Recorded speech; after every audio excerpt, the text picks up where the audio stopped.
Chapter 2076. According to a normal woman's reaction, she would cover her mouth shyly, snuggle in his arms, and gently say that she believed him. Li Hui's face was a little green. After all, people in this era still believed that there was a god above them. Li Hui was afraid. If he really had to swear, Li Hui's heart was still a little weak. Ning Shu was smiling like a flower at first, but then her face became serious. She said with slight disdain, "My father was right. Men say one thing, but they do another thing. They are all the same." Li Hui, damn, this hunter instilled such thoughts in his daughter in order to protect her. It was simply disgraceful. How could a man make an oath? Ning Shu slammed the door and left. She muttered, "Sure enough, my father was right. He was right." Li Hui knew that his hesitation had caused his image in front of the beauty to collapse. However, Li Hui really didn't dare to swear. What if retribution fell on him? Li Hui didn't expect this beauty to be so difficult to deal with. It was mainly because she was brainwashed by his father. It was difficult. It wasn't easy to find the best candidate in his mind. In the end, it was such a difficult young lady. She said that she was the daughter of a hunter, but she was like a rich young lady. His trick of injuring himself to gain her confidence didn't work. Now, he was forced to swear. This feeling was really bad. He didn't gain anything and suffered for nothing. Li Hui was still lamenting his fate when the door creaked open. It was the rich young lady who brought him food. Li Hui was a little surprised. This time, there was actually soy sauce duck and a few side dishes. Ning Shu raised her chin and said, "I don't like to eat meat. My father likes to eat meat. I guess all men like to eat meat." Li Hui only had a bowl of porridge last night and was already hungry. Now that he saw such a sumptuous breakfast, his mouth was constantly secreting saliva. No matter how elegant he wanted to be, he was still an ordinary man. He still had to eat, drink, and go to the toilet. Before, she slammed the door and left. Not long after, she sent him such a sumptuous breakfast. She really didn't mean what she said. Li Hui understood that this rich young lady wanted him to make a promise to her. Women valued promises. Li Hui suddenly turned serious and said to Ning Shu, "It wasn't that I didn't want to make the vow, but I was thinking about our future." Ning Shu rolled his eyes. "What future can we have? Don't talk nonsense. Father said that a woman's reputation is very important." Look at how angry he was. Strangely, Li Hui felt that it was a little interesting. The woman in his heart should be gentle and beautiful, but he didn't expect such a woman to appear. It was a little novel. Since she was good-looking and rich, he would be more lenient. Li Hui said, I actually fell in love with you at first sight." Love at first sight, admiration at second sight? Ning Shu asked. "Oh. That's true," Li Hui said happily. He finally understood what he was thinking. Sure enough, love at first sight was all about appearance. If she was an old woman, let's see if Li Hui would fall in love with her at first sight. "So?" Ning Shu asked. "I want to spend the rest of my life with you, for better or for worse." Li Hui said affectionately, "Although my family is a little poor, I will definitely give you happiness in high school." These words were familiar. "Although I can't give you anything, I will treat you well." Don't you feel that these words are contradictory? If you don't have anything, how can you treat someone well? Even if you want to lie, you have to be more careful. Ning Shu curled her lips. "I don't want to believe you. Father said that men are all honeyed mouths and daggers in their hearts. They only know how to sweet-talk women. They're all tricks to deceive women.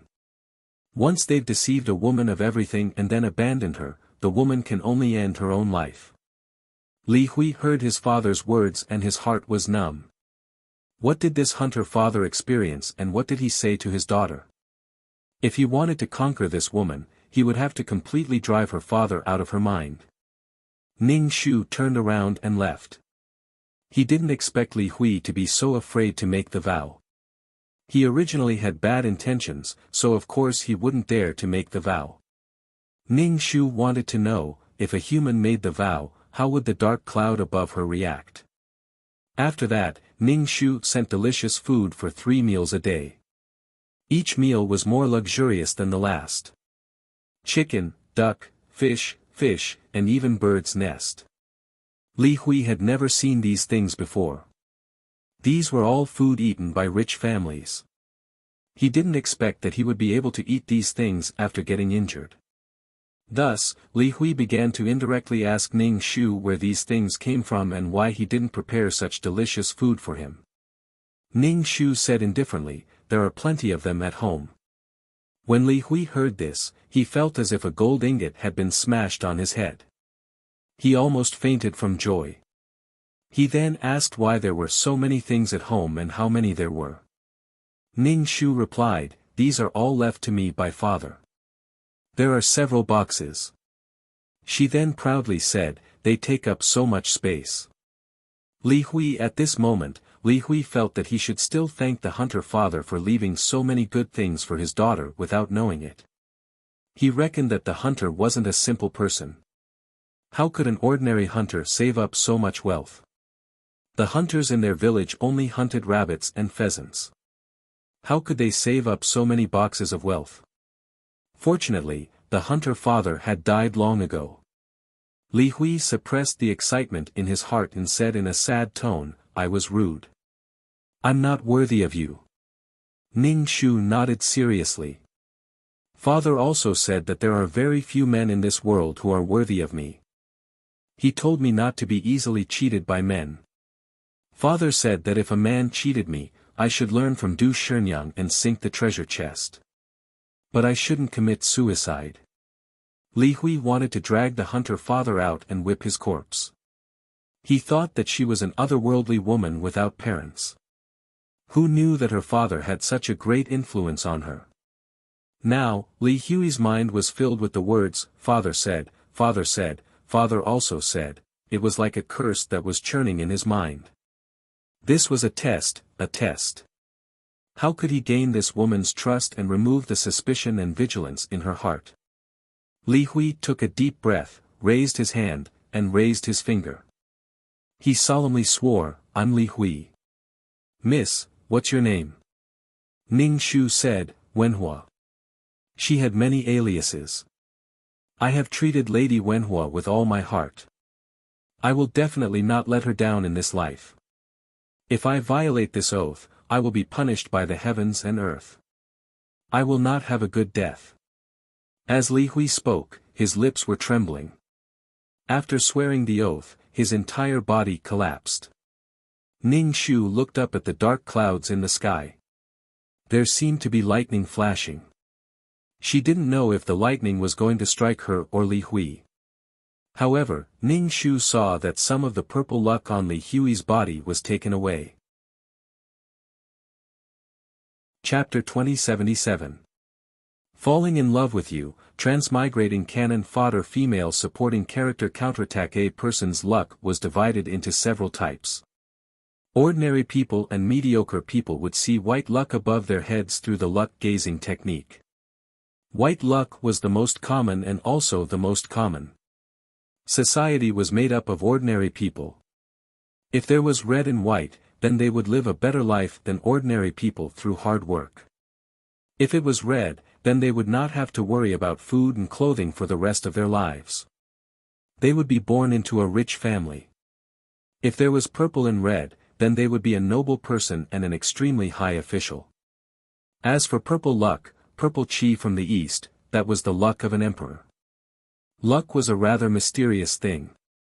There were not many people who truly had unspeakable luck. Li Hui was originally born in a poor family and lived a life of poverty. He had a white fate, but this white fate was mixed with a bit of purple fate. This purple fate would allow him to rise to the top in the future and become an extremely high official. Becoming an extremely high official was already the highest achievement. If he wanted to go further but did not have that kind of luck, he would definitely end up dead. Li Hui had a plan in his heart. He braced himself and swore that he would be loyal to Ning Shu for the rest of his life. Ning Shu looked at the dark clouds above his head and the little purple luck that was taken away. He felt a little better. Even if he was biased, he had taken away a little of Li Hui's luck. Even if he was biased towards Li Hui's actions did not conform to the core socialist values of prosperity, democracy, civilization, harmony, freedom, equality, justice, the rule of law, patriotism, professionalism, honesty, and friendliness. He had to be punished. He had the intention of lying. If Li Hui really treated the person who entrusted him wholeheartedly in the future, perhaps there would not be such retribution. But how was that possible? So if a man wanted to swear, hurry up and do it. Why use your hand to cover his mouth? The woman probably did not believe it subconsciously and was afraid that retribution would fall on the man. Maybe there was no reaction when he swore to the heavens. Who knew if retribution would come in the future? After all, he had done something against his conscience. Ning Shu smiled as he looked at the dark clouds brewing lightning. Suddenly, he had a wicked thought. If lightning struck her and she hugged Li Hui, would the lightning strike her or not? I've already sworn. You should believe me, right? Li Hui said to Ning Shu. In his heart, he comforted himself that this was just a temporary measure. God, please don't be offended. It was nothing to be surprised about. It had only taken away a bit of luck. Ning Shu tilted his head and said, You swore, so I should believe you. Of course, the gods are watching. How could I joke about something like this? Li Hui was so angry that he almost jumped up. He had already sworn, why was this woman still indifferent? Ning Shu's face was full of curiosity. Aren't you a scholar? Don't scholars talk about strange things? Heaven and earth, monarch and vassal, father leads the people. This is not some supernatural power, but my promise to you. Heaven and earth bear witness to it. Li Hui said with deep emotion. Is that so? Of course it is. Li Hui nodded like a chicken pecking rice. Ning Shu pursed his lips. My father said that swearing to the heavens is useless. If it really is useful, why is it that there are so many bad people in the world? Why aren't they struck to death by lightning? Why aren't those bad people punished? The ones who are tortured are always the ordinary kind people. Li Hui hugged his head and groaned. He weakly asked, then what do you want? What do you want to believe in my feelings for you? Ning Shu shook his head. I don't know. I don't know what I want. Ning Shu spread his hands. When you recover, go home. Don't come here again. Even if you swear, I won't believe you. My father said that a man's sweet talk is either for money or for sex. In short, they all have a motive. Especially those who swear, they even dare to lie to the heavens. They have no respect for the heavens and earth. My father said that such people are the scariest. My father also said that men who swear so casually are mostly men who hang around in pleasure houses. In front of brothels, they swear and swear. They treat swearing as sweet talk. Li Hui was speechless. Li Hui felt as if there was a beast in his heart. Fuck, he really wanted to dig up his father's ancestral grave and whip his corpse. He had to whip his corpse. He had to. It was too fucking despicable. Li Hui felt like he had run out of tricks. He was very helpless. No matter what he did, the other party would stop him. If he didn't swear, this woman wouldn't believe him and had no choice but to swear. In the end, she said that he was frivolous and was a casual person. What the fuck do you want me to do? I'll just send you to your death. This woman's father was crazy. He said such things to his daughter for no reason. Then why did his daughter find a man? Let her become a nun. Fuck. He imagined that the woman would be gentle and understanding. She would have a fairy-like face and be like a flower that understood words. This woman's personality was really not ordinary. Although it was still spring and there was still some time before the autumn examination, the journey was long. After settling the money issue, they would arrive at the capital and rest for a while. The imperial examination would then begin. Money, it was all money. You're playing with me.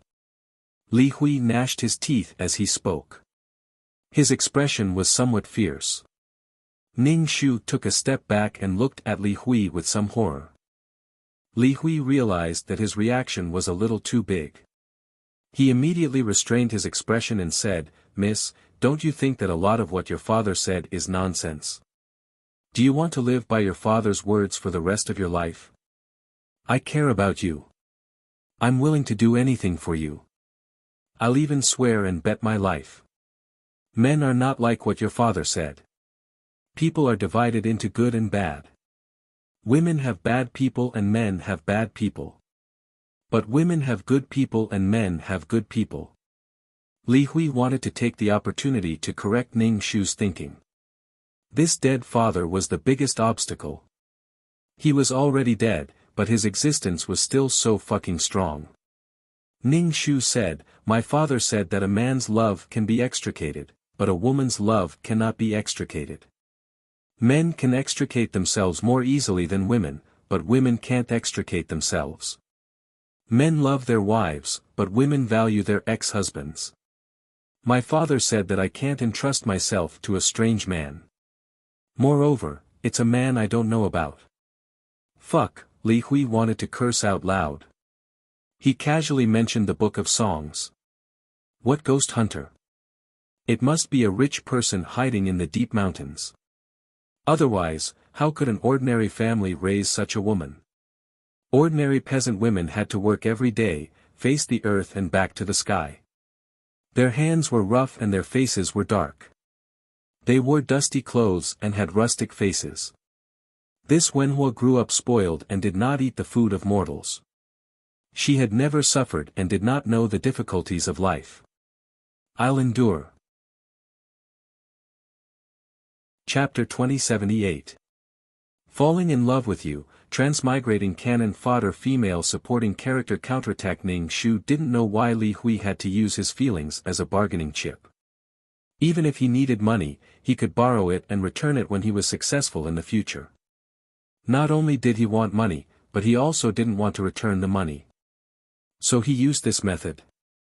Using feelings as a bargaining chip to make people willingly give it up. Moreover, he had to offer it up with both hands and beg this guy to accept it. He couldn't refuse. At noon, Ning Shu prepared a sumptuous lunch for Li Hui as usual. There were delicacies, desserts, and a cup of tea. Every single one of them tasted very good, and Li Hui had never eaten any of them before. Li Hui felt that he might gain weight if he got injured. Previously, they parted on bad terms, but this woman still brought him good food and drinks. Her heart was still soft. She still felt sorry for him. Even though she had a sharp tongue but a soft heart, she didn't curse him like her sister-in-law. Furthermore, as time passed, Li Hui discovered that none of the items on this woman's body were cheap.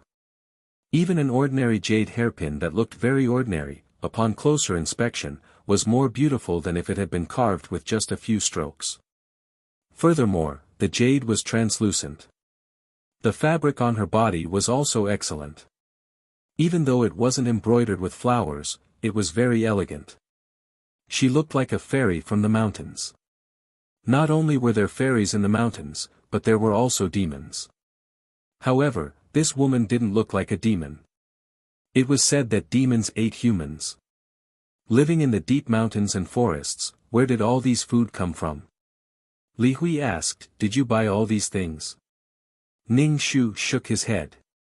"No, there's everything in the mountains. There are wild chickens and rare mushrooms.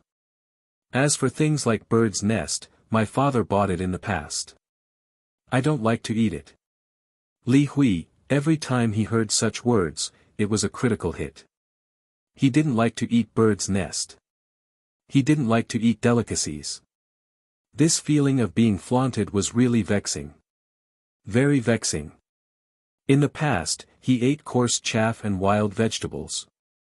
He couldn't even eat anything for a month. This guy was so willful that he didn't like to eat bird's nest. Bird's nest was eaten by rich people, not to mention bird's nest. What the fuck? Li Hui suddenly had a feeling of wanting to send him to his death. Did you hunt these in the mountains? Li Hui asked. Ning Shu nodded. Yes, my father said that a hunter needs to have kung fu, or else they will be killed by wild beasts. I have to wake up every morning to practice my kung fu, and this habit has remained. Even after my father died, I still wake up early to practice my kung fu. Boxing? Li Hui looked at the woman in front of him. Her graceful figure did not look like a fierce man at all, nor did she look like a woman who practiced martial arts. Was she really that powerful? Li Hui could only suppress the thought of using force in his heart. If she really was a woman who knew kung fu, it might be a little difficult for him to use force. Moreover, he was injured now. Fuck, that hunter's father wanted to make his daughter into a female general. Not only did he brainwash her, but he also wanted his daughter to practice martial arts. He wanted his daughter to become a nun. No man dared to be this woman's husband. There was simply no way to subdue her, no way. The hunter was really sick. He wanted his daughter to be alone for the rest of her life. Li Hui was filled with grief and indignation. How on earth could he make this woman become so soft? However, it seemed that this woman had never used kung fu in front of him. This meant that she was a person who did not like to use kung fu. Was her kung fu not very good? Li Hui's brain was about to explode. For this woman, he had really put in a lot of effort. In this life, he had been so worried about her studies. Ning Shu looked at Li Hui's face and curled his lips. If he wanted to use force, he might not be able to keep his chick. This era was very harsh on women. If they lost their chastity, they would have to submit. Women basically had no way out. Cutting off all the women's escape routes. Ning Shu coldly said, "You'd better not stay here. Hurry up and go back. Otherwise, your family will be worried." Have you never worried that your family will be worried? Li Hui touched his ankle and said, "In fact, I am not welcome at home. My sister-in-law despises me. My parents have also passed away. In a way, I am an orphan like you." Ning Shu curiously asked, "Why does your sister-in-law despise you?" "Because I spend all my time reading. Every time I read until midnight, my sister-in-law despises me for wasting lamp oil." Li Hui spoke of his days at home. His face was filled with sincere sadness and disgust. Li Hui wanted to get rid of this poor life at all times. Li Hui did not feel that he was lacking in any way. The only thing he lacked was that he was not born into a rich family. He could do whatever he wanted without any scruples. He would not be cursed for wasting lamp oil. Why do you have to read at night? Can't you read during the day? What do you do during the day? Ning Shu asked. Some people were just pretending to be diligent. Or they had procrastination. During the day, I have to help with the farm work.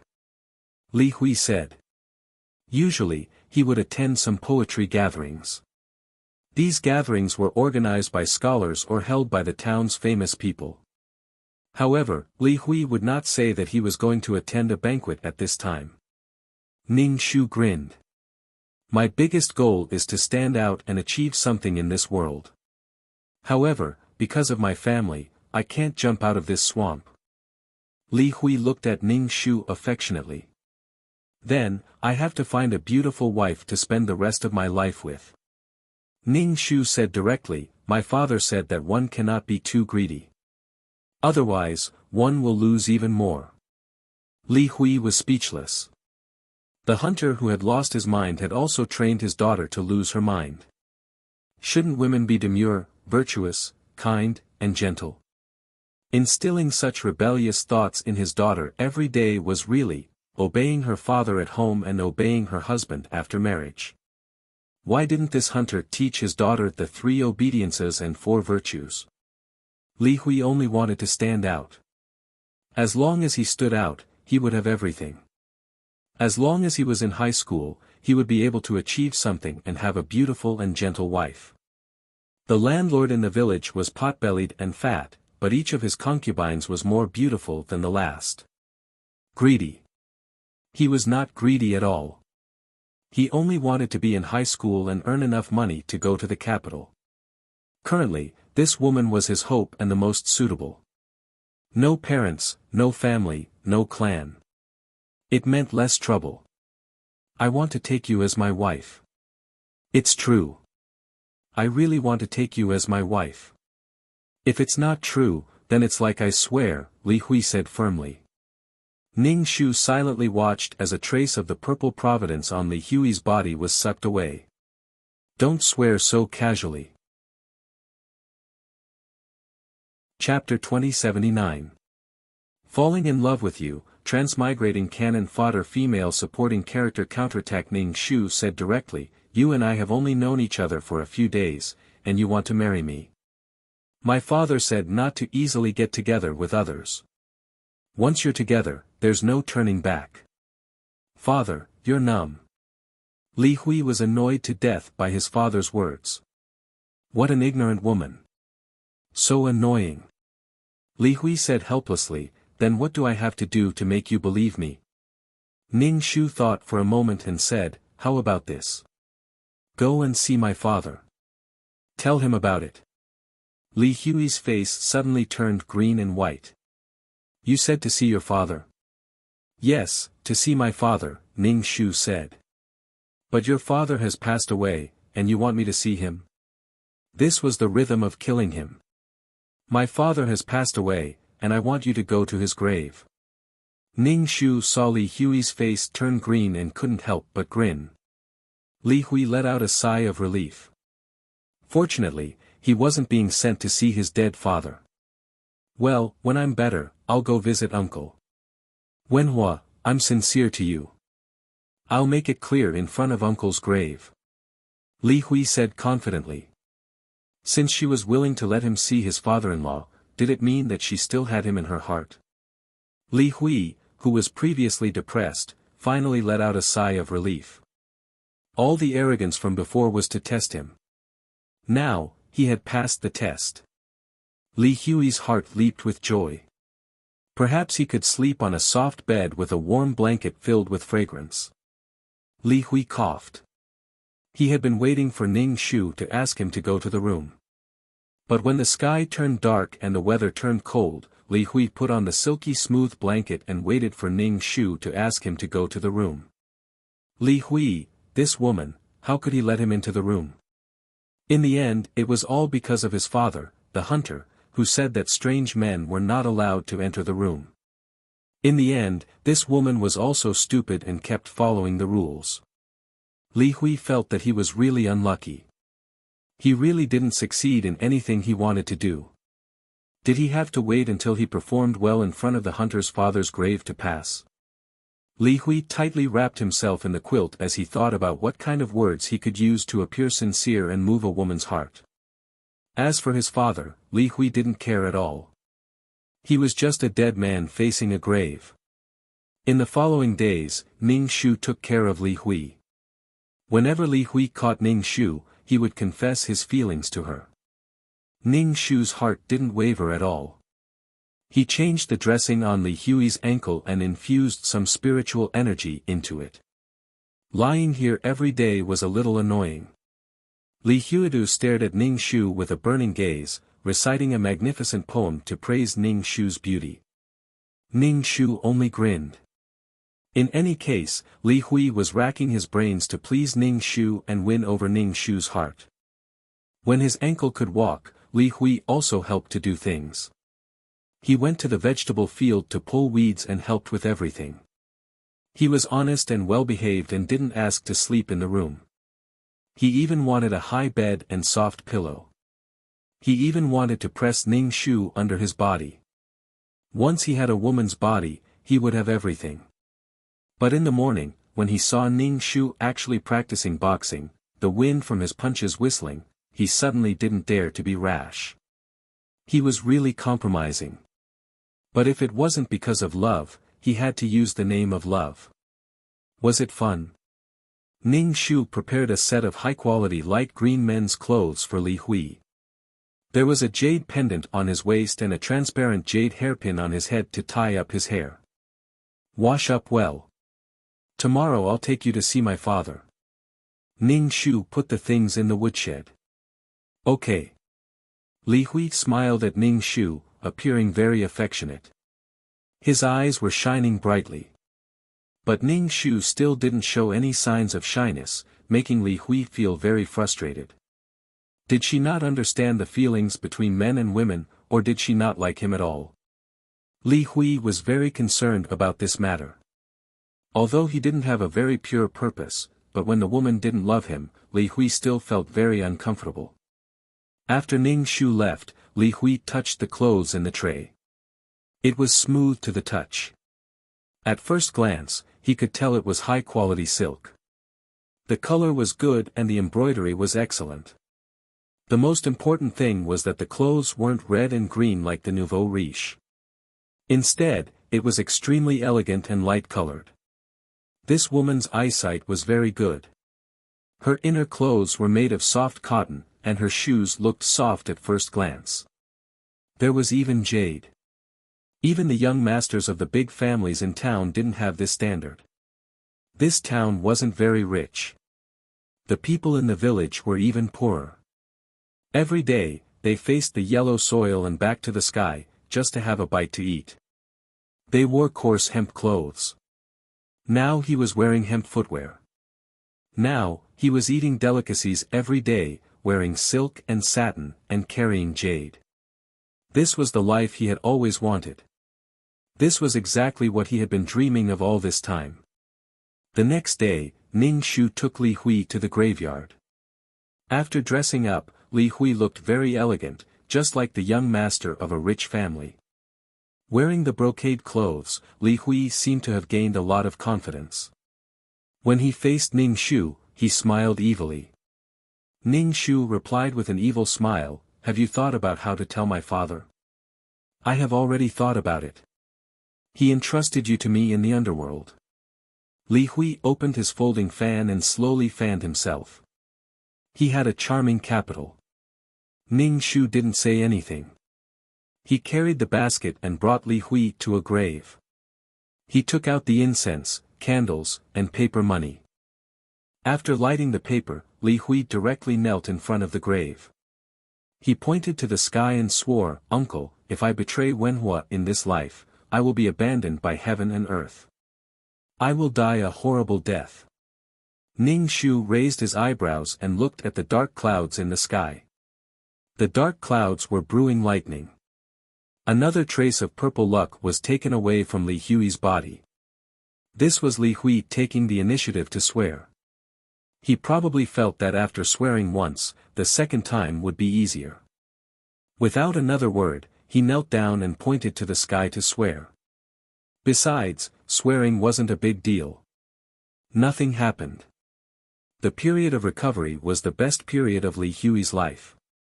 If he were to return to the days when he didn't have enough to eat, Li Hui wouldn't be able to bear it. It was easy to go from simple to extravagant, but difficult to go from extravagant to simple. If he hadn't enjoyed it before, it would be fine. But since he had it before, he had to grab hold of it now. Li Hui wouldn't give up on the imperial examinations. Only when he was in high school would he be able to last. The premise was that he had to get the travel expenses to the capital and the expenses to make friends in the capital. This wasn't a small sum, but with Wenhua's wealth, he would definitely be able to afford it. Even if he didn't have cash or banknotes, he had a lot of good things. If he sold them, he would be able to get the travel expenses to the capital.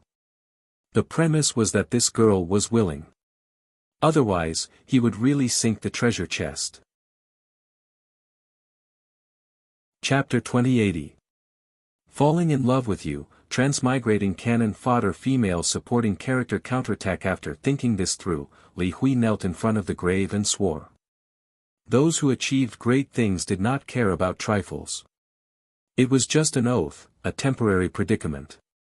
He would definitely be able to jump out of this quagmire. To be honest, the feeling of being forced to swear was really annoying.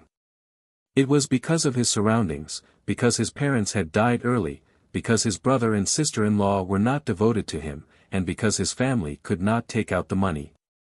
He had to swear to win the heart of this woman in front of him. It was also because of this woman's stubbornness, and even more so because of the hunter's father who was sleeping in the grave in front of him. Ning Shu was speechless. Ning Shu couldn't figure out why she had to repay him with her body if she had a good impression of him. Moreover, Li Hui didn't do anything. All he did was say a few words of righteousness. If Tao Yao had lent Li Hui money to go to the capital, perhaps Li Hui would have been a little grateful. But why was Li Hui so cruel and ruthless when Tao Yao had done so much for him? He didn't even give Tao Yao any face and didn't care about Tao Yao's kindness and sacrifice. It was not that Tao Yao was not good, but that Tao Yao was too good. Li Hui knew that he had found a new wife from an aristocratic family, climbing up the social ladder, and was the laughing stock of the world. Instead, he was ruthless enough to kill, just like a traitor who killed his own compatriots. That kind of hatred, was even crueler than the enemy, just to destroy the existence that would become a stain on his reputation. After paying their respects, Ning Shu and Li Hui walked through the forest.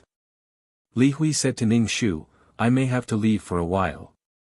I have to go to the capital to take the exam." Ning Shu asked in surprise, "You're going to the capital?" "Yes, I hope to show off my talent and do something for the country and the people," Li Hui said with a serious face. Ning Shu tilted his head and said, "Are you going to be an official?" "Father said that officialdom is complicated and there are many fights. Not only do you have to face the emperor and guess the emperor's will, but there are also the messy factions and fights between officials. Can you handle it?" When Li Hui heard Ning Shu's words, he immediately became happy. Ning Shu was concerned about him. Li Hui said, "As long as I can work for the country and the people, I am not afraid of these things." Ning Shu pursed his lips. This was too hypocritical.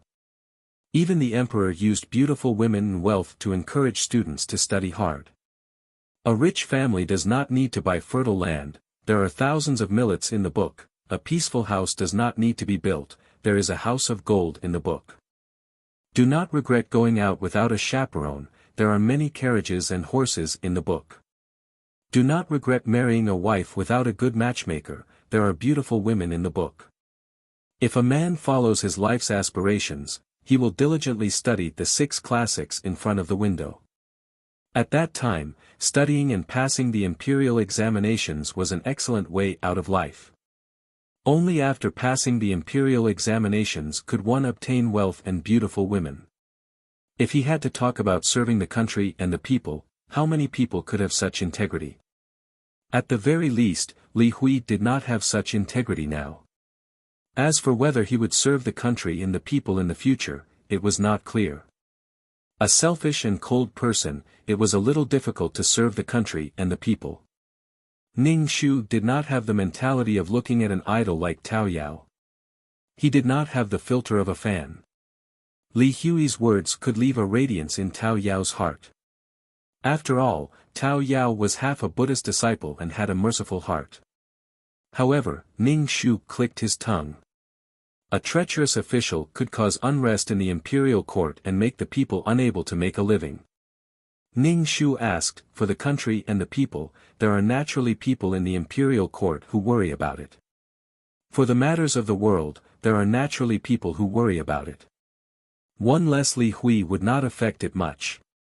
Li Hui sighed and said, "I do not like fighting, but I cannot marry you like this. Are you willing to marry someone who has nothing and nothing? I hope that when I am in high school, I will marry you grandly and let you become the wife of the top scholar." "Why do I want to become the wife of the top scholar?" Ning Shu tilted his head and asked. The wife of the top scholar is awe-inspiring. You have a bunch of servants and you wear beautiful clothes. I hope to give you the best and make other girls envy you and respect you. Li Hui said. What is there to be awe-inspiring about? I am also wearing beautiful clothes now. Father said that the things he left for me will allow me to live a carefree life. Why do I have to work so hard to become the wife of the top scholar? Father said that the matters of the imperial court will affect the entire body. Even if I become the wife of the top scholar, I still have to deal with the wives of the high officials. Why do I have to work so hard? Father said that since I have a relaxing life to lead, why do I have to fight and scheme? Ning Shu tilted her head and looked at Li Hui. Li Hui was speechless for a long time. Should he say that this girl was easily satisfied or that she had no ambition? Wife of the top scholar, how nice was that? But no matter what, I have to achieve something and marry you grandly. Li Hui said. I don't despise you. We have food and drinks. Ning Shu said. Li Hui, damn, he felt like he had fallen into a trap. Could it be that he could not get money and was being held here as a son-in-law? What a scary thing. Previously, he swore and tried to curry favor, but in exchange, he became a son-in-law. Li Hui thought that he had told this girl that he was going to the capital to take the exam. In order to let him pass, she would arrange everything for him. She would sew banknotes in his clothes and put money in his bag. She would let her future husband take the exam well. This was what many girls hoped for. A husband's glory and a wife's wealth would be tied to the man. She would give everything and endure so that the man could pass. Why was this girl so indifferent? Was she not understanding or did she really not care? Regardless of whether she did not care, he cared. Why couldn't she be gentler and more understanding? Why did she have to make everything clear? Some things were not easy to say. Ning Shu expressed that he was not going to get any benefits from Li Hui, so why did he have to serve Li Hui carefully? Ning Shu obviously knew what Li Hui meant. But he kept saying that he was doing it for her, that he was doing it to marry her, and that he had to make her hand over the things willingly. He accepted it like a big boss. Ning Shu said directly, my father said that I can't marry an official's son in this life. It's too complicated. My father wants me to live more comfortably. Li Hui grinned and laughed out of anger. He gritted his teeth and asked, then what kind of person do you want to marry? Wenhua, I like you, but I also have my dreams. If you really like me, please support me. I'll do my best to treat you well. Ning Shu tilted his head and said, my father said that men become bad when they have power and influence. Also, those high-ranking officials enjoy the blessings of having wives and concubines. Sometimes, they even give each other singing and dancing prostitutes. So, I won't marry this man. Li Hui was so angry that his heart almost exploded. This girl was really crazy. Wasn't it normal for a man to have many women? But because of this reason, she wanted to break up. Li Hui really wanted to go back and dig a grave. Chapter 2081. Li Hui now had the mentality of a gambler, it was hard to get off the tiger. He thought that he had paid so much for this woman, but he didn't get anything. Moreover, as time passed, Li Hui became more and more eager to get something from Ning Shu. The failure this time made Li Hui very frustrated, and also very irritated. Li Hui also realized that getting hold of this woman was a very profitable thing. Even if he couldn't get into high school, he could still have a good life. Now, Li Hui had a kind of mentality. Even if he couldn't get into high school, he had to leave a way out. This mentality was very different from before. Maybe he felt that he could have a good life even if he didn't get into high school. In other words, Ning Shu's feeding during this period of time had taken effect. She would think when she was full and warm. But to let Li Hui be a son-in-law, Li Hui would rather die. A man's dignity couldn't be insulted. Li Hui looked at the woman walking in front of him.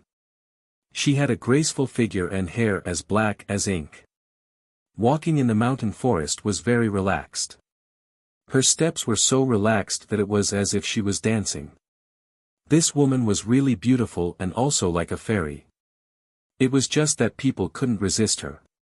Li Hui caught up with Ning Shu and asked, "Wenhua, what do you think of me? I want to marry you. Do you want to marry me?" Ning Shu said, "My father."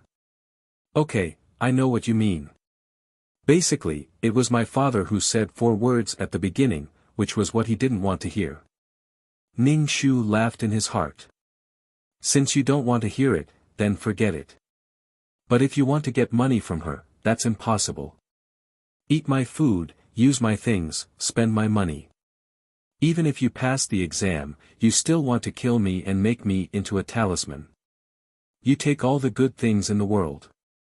"I haven't finished speaking."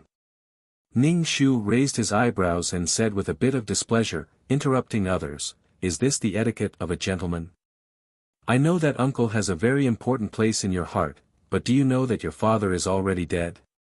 You haven't even lived half of your life.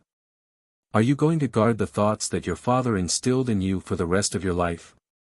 What's the most important thing for a woman? It's to have a man who loves and dotes on her. They respect each other and grow old together." Ning Shu nodded and asked, "Do you love me?" "Of course I love you. Otherwise, why would I want to marry you? If not for love, a union without love is painful." Ning Shu, wasn't everyone getting married in a blind marriage? What love was there to talk about? It was precisely because he felt that she was a woman from the deep mountains who did not understand the ways of the world that she deceived him. She understood the ways of the world. If she did not, Li Hui would be a little harsh. Doesn't your conscience hurt? In life, who would not be short of money? If one was really a gentleman, if he really needed money, he would at most ask for it. However, this guy had the heart to take both money and women. Therefore, Li Hui was not a gentleman. She was just a beauty. If she was an ugly old woman, Li Hui would not be fooled. After all, Li Hui was a scholar with ideals and pursuits. He wanted a fairy-like woman. If it was just for money, he would have married the fat daughter of a landlord. Ning Shu's face was full of suspicion. "My father said that one who is unaccountably solicitous is hiding evil intentions. We have only known each other for a few days. How can you say that you like me?" Li Hui immediately said, "Heaven and earth can bear witness to my feelings for you." Ning Shu silently looked at Li Hui's head as another wisp of purple luck was sucked away. Ning Shu really wanted to wipe his face. Sometimes, it was not a good thing to see things too clearly. Ning Shu frowned. "But before my father died, he repeatedly told me to find a simple man to spend the rest of my life with. He especially told me not to marry a high-ranking official and not to get entangled with people with power and influence. He hoped that I would live a peaceful and happy life." Li Hui fanned himself with his fan, trying to extract information from Ning Shu's words. He knew that the man buried in the slope was not simple.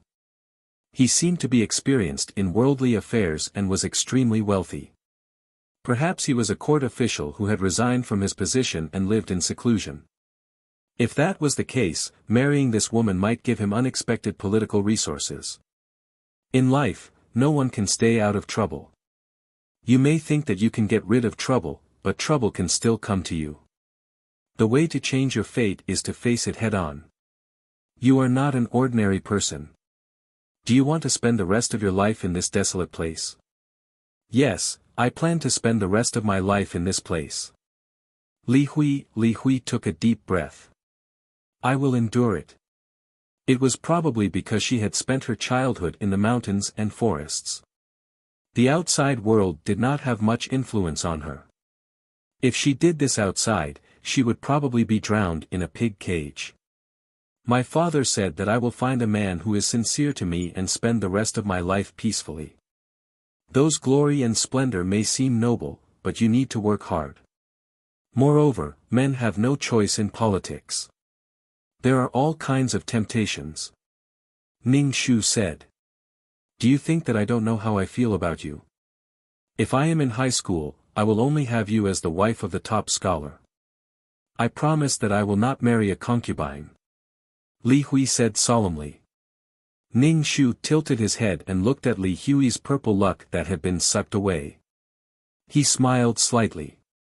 He really treated swearing as a common occurrence. While chatting, Li Hui swore a few times. Ning Shu counted with his fingers. He was clearly guilty, but he still insisted on swearing. Ning Shu chuckled and looked at the dark clouds above her head. Lightning was brewing in the dark clouds and crackling sounds could be heard. She had never forced Li Hui to make an oath. Then you agree to let me take the imperial examination? Li Hui saw Ning Shu smiling and quickly asked. Ning Shu only said, since you want to take the imperial examination, what does it have to do with me? Go if you want. Li Hui, after visiting the tomb, Li Hui stayed at Ning Shu's house for a few days. When he had nothing to do, he used the wife of the top scholar to tempt Ning Shu. He also promised Ning Shu that he would only have one woman in his life. Ning Shu directly said, Father said that it is normal to have 3 wives and 4 concubines. How can you only have one? In short, I don't believe a word you say. Not even a punctuation mark. Li Hui was about to kneel down. He finally understood that this woman was very wary of him. Who knew why this woman would not be shy when she saw a strange man? It seemed that under her father's teachings, she saw men as scourges. He tested her again and again and said what she wanted to hear. In the end, she did not believe him and questioned and refuted him. He wanted to vomit blood. What did she want him to do? Swearing an ancestral curse was useless. The hunter's father was really a bastard, causing a good girl to become like this. Did he not want his daughter to enjoy the pleasure of sex? If he did it with her, it would be too late. Chapter 2082. What is done cannot be undone, what is done cannot be undone. The more Li Hui thought about it, the more excited he was. As for the fact that the girl knew some martial arts, he threw it to the back of his mind. Now his blood was boiling. He felt that even if the girl knew some martial arts, the physical strength gap between a man and a woman was still very big. If a woman lost her virginity, she would always have a different kind of feelings for a man who had a physical contact with her. Even if her attitude was tough, she would eventually soften. Li Hui made up his mind. He looked at Ning Shu, who was drying the herbs, with burning eyes. Ning Shu turned her head back. Li Hui didn't avoid her gaze. He looked at Ning Shu with deep affection. There was a smile on his face and a doting look. Ning Shu ignored Li Hui. As for what bad things Li Hui wanted to do, he had to make sure that he could do it. In the middle of the night, he heard the sound of the door creaking. Ning Shu, who was sitting on the bed, opened his eyes and released his spiritual force. He saw Li Hui rubbing his hands and coming out of the woodshed towards the main room. Ning Shu grinned and simply fell on the bed and pulled the quilt over his body to sleep. Li Hui arrived at the door of the main room and hesitated. After all, there were 2 consequences for doing such a thing. It could be that the chicken flew away and the eggs were broken. If the girl was strong, it could be that both jade and common stone would be destroyed. Li Hui let out a long breath, then pushed open the door and stepped into the room. Immediately after, he heard a slight sound, and then he felt a sharp pain in his foot. Li Hui let out a roar. Suddenly, a thunderclap exploded beside Ning Shu's ears, bringing with it boundless heavenly might. Ning Shu lifted the quilt, jumped out of bed, lit the lamp and carefully asked, "Who is it?" "It's me." Li Hui's voice was filled with endless pain.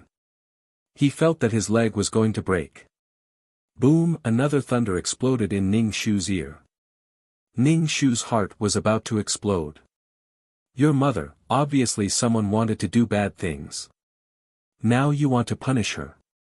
Ning Shu put the lamp close to Li Hui, and suddenly cried out, I put this trap in the house. Recently, the wild beasts in the mountains have started to move, and I was afraid that they would suddenly rush in. Also, I put one next to your door, so it won't be so easy to step on it. It's not like this one in the middle. Ning Shu had to find an excuse for her behavior. Otherwise, the thunder and lightning brewing in the dark clouds would strike her head. Ning Shu cursed in his heart. He put the lamp on the ground and said to Li Hui, I will open the trap. You bear with it. Li Hui was already on the verge of fainting from the pain. His entire body was sweating profusely and his body was twitching. Ning Shu pulled the trap open, causing Li Hui to roll his eyes in pain. He could feel the sharp teeth of the trap cutting into his bones. It was extremely painful. By the time Ning Shu removed the trap from Li Hui's leg, Li Hui had already fainted from the pain. Ning Shu dragged Li Hui to the bed and applied some herbs. Ning Shu looked up at the dark clouds in the sky and rolled his eyes. Then, he lay on the table and waited for Li Hui to wake up. Li Hui's leg was injured by the trap, and the teeth of the trap left bloody holes. It seemed that Li Hui would need to recuperate for a while. That night, Li Hui had a fever. Ning Shu fed him medicine and injected some spiritual energy into him. He muttered, I gave you all the essence of the sun and moon that I absorbed. You must get better. If you don't get better, what should I do? Anyway, these words were not for Li Hui to hear. They both did bad things, so why didn't Li Hui get struck? However, because Li Hui's injury had something to do with her, he wanted to strike her. How biased. Even the heavens were biased. Some people were favored by the heavens. When Li Hui woke up the next day, his lips were pale and his breathing was weak. Ning Shu heaved a sigh of relief and asked, Are you feeling better? Did you know that it was very dangerous for you to suddenly jump over last night? I prepared that trap to hunt. My house has been ransacked by wild beasts more than once. Li Hui moved his body and felt that his wound was torn. The pain was excruciating. Half of his body was numb from the pain. Li Hui felt that he was very unlucky. Everything he did was not going well. He suspected that this trap was deliberately placed there by someone waiting for him. Li Hui looked at the woman who was feeding him water. Was it intentional or a coincidence? Wasn't this woman not very understanding? What made Li Hui even more anxious was that he had to go to the capital for the exam. He had not gotten the money yet and his leg was injured. It would take 100 days for his meridians and bones to recover. He definitely would not be able to go to the capital for the exam in a short period of time. The journey was so long and he would have to travel for a long time. Would his legs be able to take it if he rushed? If he missed this opportunity, he would have to wait for 3 years. He did not want to wait for 3 days. If he had to eat at home for 3 years, his sister-in-law might chase him out. How could you put such a dangerous thing in your house? Li Hui's voice was filled with strong questioning and hatred. How could he go to the capital for the exam like this? What was more frightening was that his leg would not be crippled. If he was crippled, he would definitely not be able to be an official. Li Hui felt that his heart was being repeatedly tortured in a pot of oil. He was especially angry at Ning Shu, the initiator of all this. Ning Shu explained, I'm the daughter of a hunter, so it's normal for me to have hunting tools at home. Also, as I said, there are a lot of beasts recently. Putting a trap at the door can also serve as a warning. Why did you come to my door in the middle of the night? I will put away these traps in the morning. Why did you come here in the middle of the night? Do you have any bad intentions? Ning Shu questioned Li Hui. Li Hui suddenly choked. He could not say that he had any bad intentions. However, he had suffered such a serious injury. Li Hui felt that he had to get something back. I'm thirsty because I slept too much. I got up to ask if there's any water to drink and if my leg is broken. If my leg is broken, what will happen to my dream? Li Hui's face was full of despair. There was no need for him to pretend. He was sincere. Ning Shu said, "Don't worry. Nothing will happen. My father will make a lot of medicine. It will be very effective. You will be fine soon. Don't worry." Li Hui did not speak. He blamed Ning Shu for having a heart of stone. If Ning Shu had agreed early, such a thing would not have happened. He also blamed himself for being born in a family at the bottom of society. For a little money, he abandoned his dignity and personality. He did not get anything. He could not get what he wanted. God was too cruel to him. He did not eat meat. Instead, he was injured. God, who was being blamed by Li Hui, was brewing thunder and lightning. At any time, it would strike down on Ning Shu's head. It probably felt that Ning Shu did not take the initiative to harm others. Although he was injured, it was a little related. Otherwise, the thunder would directly strike Ning Shu's head. It was ambiguous. At most, it would strike down two thunder as a warning. Chapter 2083. Li Hui profited from his misfortune. He was not finally able to sleep on a soft pillow. Ning Shu stayed by Li Hui's side every day to take care of him. Only then did Li Hui feel that the days of his injury were not so unbearable. However, the several bloody holes in the bear trap still made Li Hui's mood extremely depressed. Even with Ning Shu's meticulous care, Li Hui was still unable to calm down. He felt that Ning Shu's care was reasonable. Who asked Ning Shu to put a bear trap at home? However, although he thought this in his heart, he could not say it out loud. He looked at Ning Shu affectionately and thanked Ning Shu for his hard work. Ning Shu's heart was in turmoil. He really wanted to laugh. His heart was filled with resentment. Enduring the pain, he still had to say words of love. Ning Shu felt tired for Li Hui. Was it comfortable to use love to control people? Ning Shu had always been thinking, was it so difficult to borrow money? Why did he have to use this method to get money? Someone wanted to help him, but he was unwilling. It was as if he was being insulted. Acting like a noble person, he wanted people to take the initiative to give him money. He did not know what was going on with this awkward temperament. When Li Hui fell asleep, Ning Shu channeled spiritual energy into him to speed up the healing of his wounds. His mouth muttered that he was unwilling. Of course, this was all for some other thing to see. When he channeled spiritual energy into Li Hui, Ning Shu thought of Mo Ming in the previous world. At that time, it was very difficult to save up spiritual energy for Mo Ming. However, in this world, he could channel spiritual energy into Li Hui as much as he wanted. Ning Shu felt like he was being cursed in his heart. It really felt like a good person did not live long, but a scourge lived for 1,000 years. Li Hui's daily needs were taken care of by Ning Shu. It made Li Hui feel like a landlord. It was very comfortable. Ning Shu just silently took care of Li Hui. The wounds that would have taken a long time to heal were healed in a few months. Ning Shu proudly said, "My father's medicine is good." Li Hui looked at his scabbed wound and got off the bed. He felt fine and heaved a sigh of relief. Fortunately, he wasn't crippled. Li Hui Ning Shu cupped his hands and said, "I've been away from home for a while. I need to go home. Do you want to come with me?" Ning Shu shook his head. "My father said that I can't leave this place." "Didn't you leave last time too?" Li Hui said with an ugly expression. He still wanted to bring Ning Shu back and let the neighbors see that he has a wife. Then, their relationship would be confirmed. However, the other party actually refused to leave.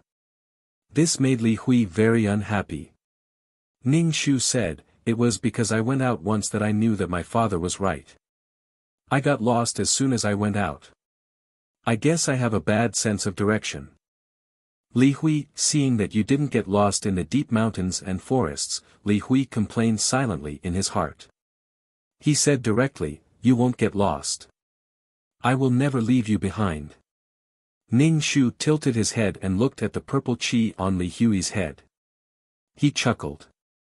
I like it when you swear at the slightest disagreement. Li Hui saw that Ning Shu's expression was a little strange, as if he didn't believe his words. He immediately said, believe me. Come with me to the capital to take the exam. Ning Shu blinked. Why do you want me to go to the capital with you? You think I will have other women? Follow me. I am willing to accept your surveillance. I will definitely let you see my heart for you. Li Hui said. Ning Shu clicked his tongue. But if I leave here, what will happen to the family? Sell everything at home. Then we will settle down in the capital. I will definitely go back to high school and let you become the wife of the top scholar. Li Hui said firmly. I, Li Hui, will only take one ladle of water in this life. You are my ladle. Ning Shu watched as the purple chi on Li Hui's head was sucked away. Li Hui's brain worked quickly. Seeing that he couldn't take out money from Ning Shu's pocket, he let Ning Shu go with him to take the exam. If there was anything he needed on the way, Ning Shu would pay. Ning Shu knew from the beginning that Li Hui came for her money and people. Moreover, it wasn't just because he liked her. Ning Shu shook his head. My father said to find an ordinary person in this life. I can't be involved in the matters of the court. So, I won't go to the capital with you for the exam. Li Hui's expression was ferocious for a moment, but then it was replaced by an extremely sad expression. Wenhua, don't you have any feelings for me at all? What can I do to let you know my heart? You said you want to find an ordinary person, but your appearance means that your husband is not an ordinary person. If an ordinary person married a beautiful wife, who knew what kind of trouble it would bring? Ningshu smiled like a flower and said, then I won't marry for the rest of my life. My father said that nothing is happier than being on your own. If it's not the right person, why should I compromise? I can live a good life on my own. What kind of rebellious thought was this? Li Hui directly said, how can you have such a dangerous thought? What can a woman do if she doesn't marry? If a woman doesn't marry, is she still a complete woman? If she doesn't have children, she is not a complete woman. Li Hui was almost immune to the hunter's father's words. Anyway, it was so rebellious. If this woman grew up in an ordinary family and had such thoughts, her parents would beat her to death. Li Hui was a little impatient. What did she want? It was really annoying. Li Hui felt that it was because he was too good to this woman that she took advantage of him. Li Hui snorted and directly expressed his displeasure. Wenhua, since it's like this, let's all calm down. I'm going home. Ning Shu nodded. Young master, take care. Li Hui pursed his lips. Seeing that Ning Shu was indifferent, he felt even more frustrated. Then he would use the method of playing hard to get and give her the cold shoulder first. Li Hui left. Ning Shu raised his head and looked at the dark clouds.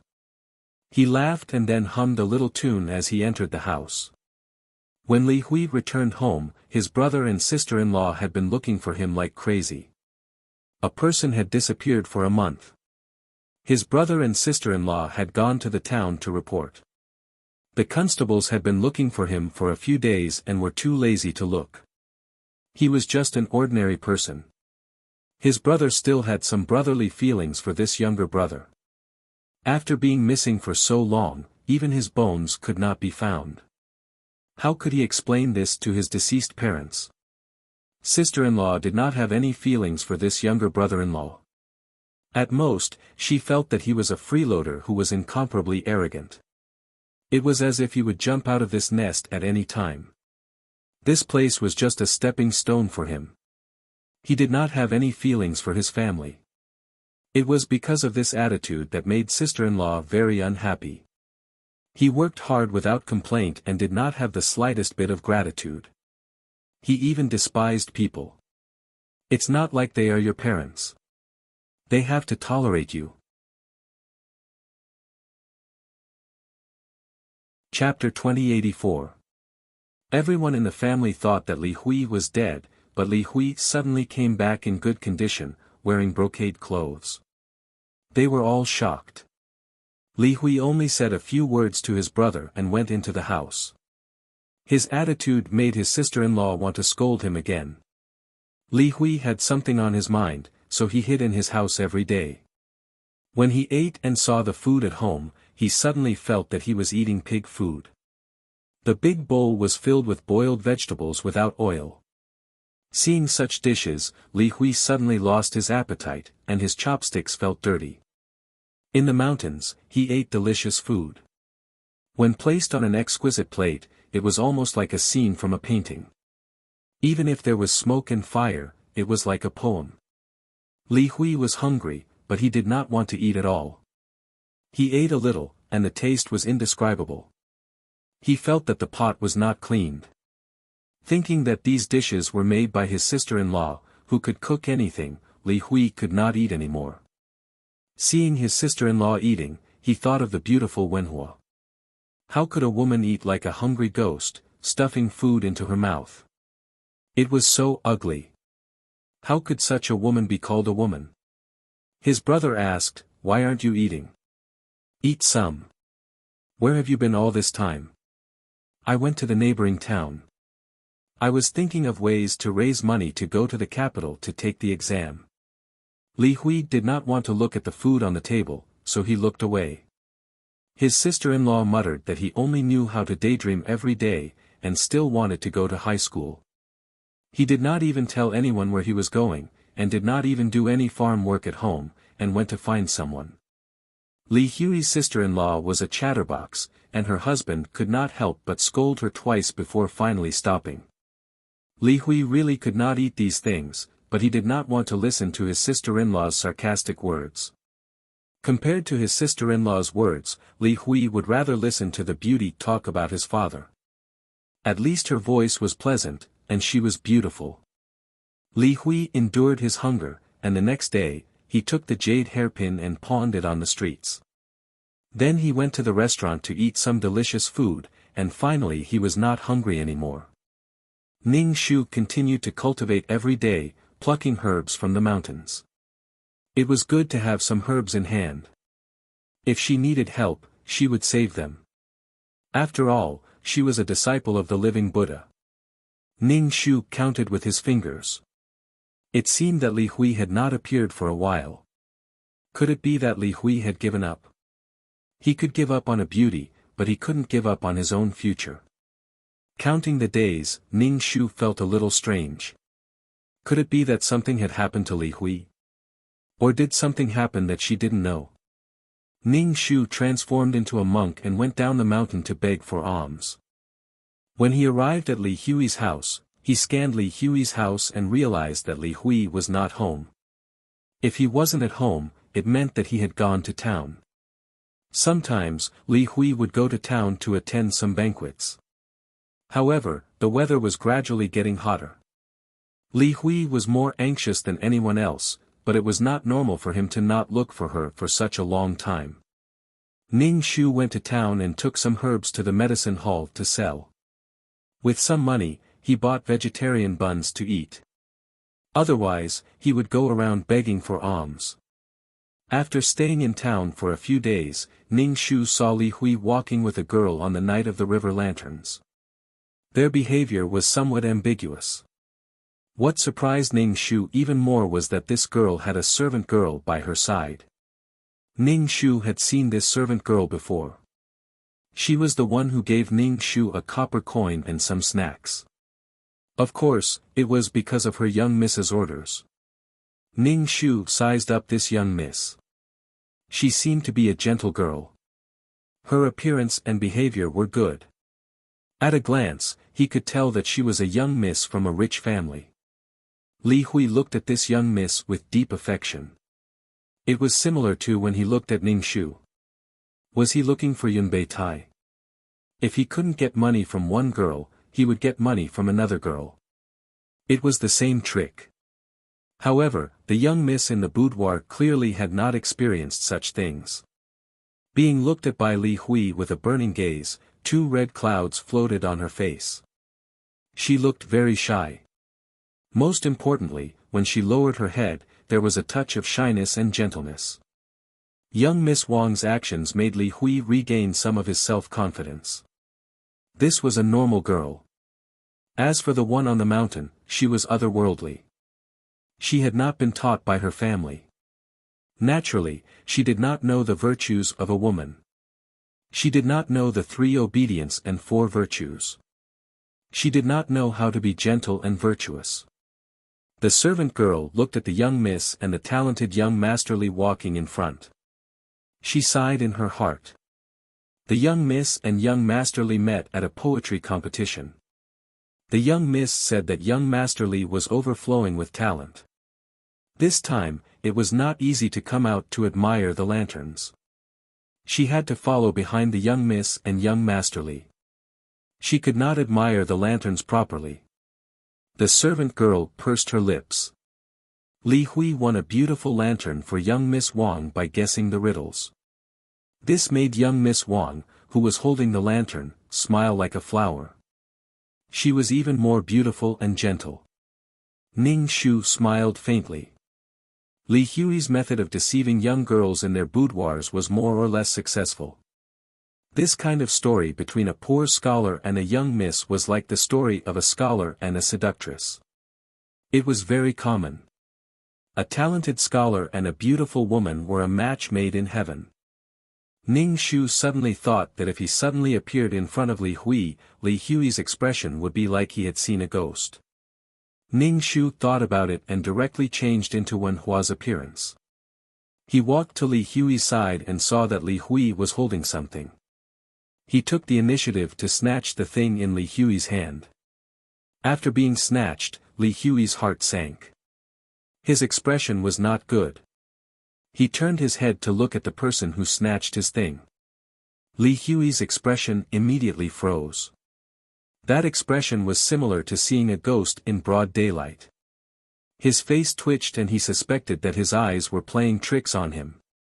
Ning Shu wore the bracelet on his wrist and asked Li Hui, "Does it look good?" Miss Wang, who was beside Li Hui, frowned. What was wrong with this girl? Why did she ask Li Hui if it looked good? Li Hui was no longer a high-ranking official who would reach the top in the future. The current Li Hui was not so thick-skinned. Facing the sudden appearance of Ning Shu, Li Hui gulped and said, "She's quite pretty." Ning Shu put down his swinging hand and said with a smile, "I think so too." Miss Wang's frown deepened. The servant girl immediately asked, "Who are you? Why did you snatch young Master Li's thing?" It seemed that young Master Li wanted to buy something for Miss Wang. Although the servant girl felt that any of Miss Wang's things were better than the things on the stall.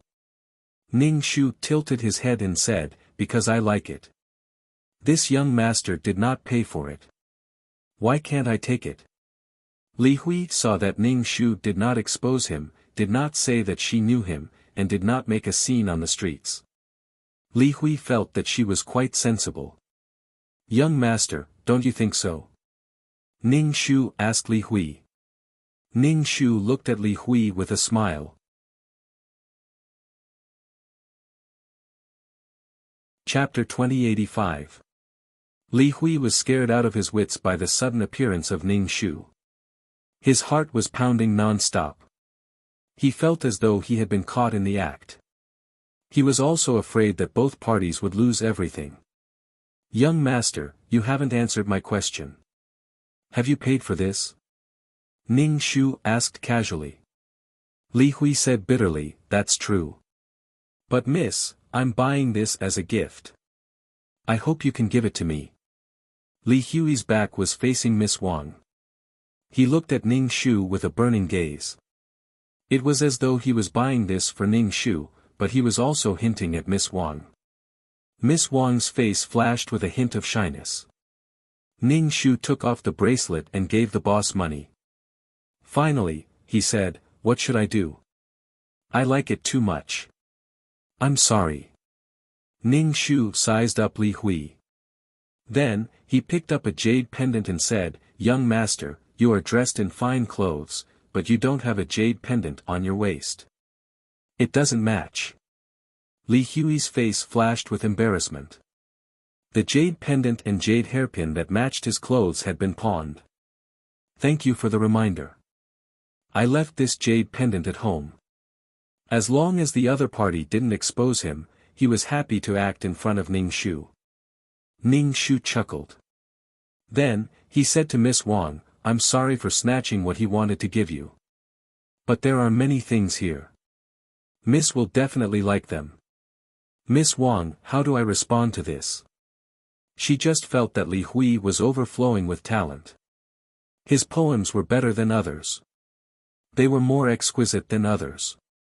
But there was no relationship. The relationship was hazy. Li Hui, didn't she not want to go down the mountain? Why did she go down the mountain now? She refused to go down the mountain when he invited her. Now, she suddenly appeared. And it was so late. Li Hui felt that he had been fooled.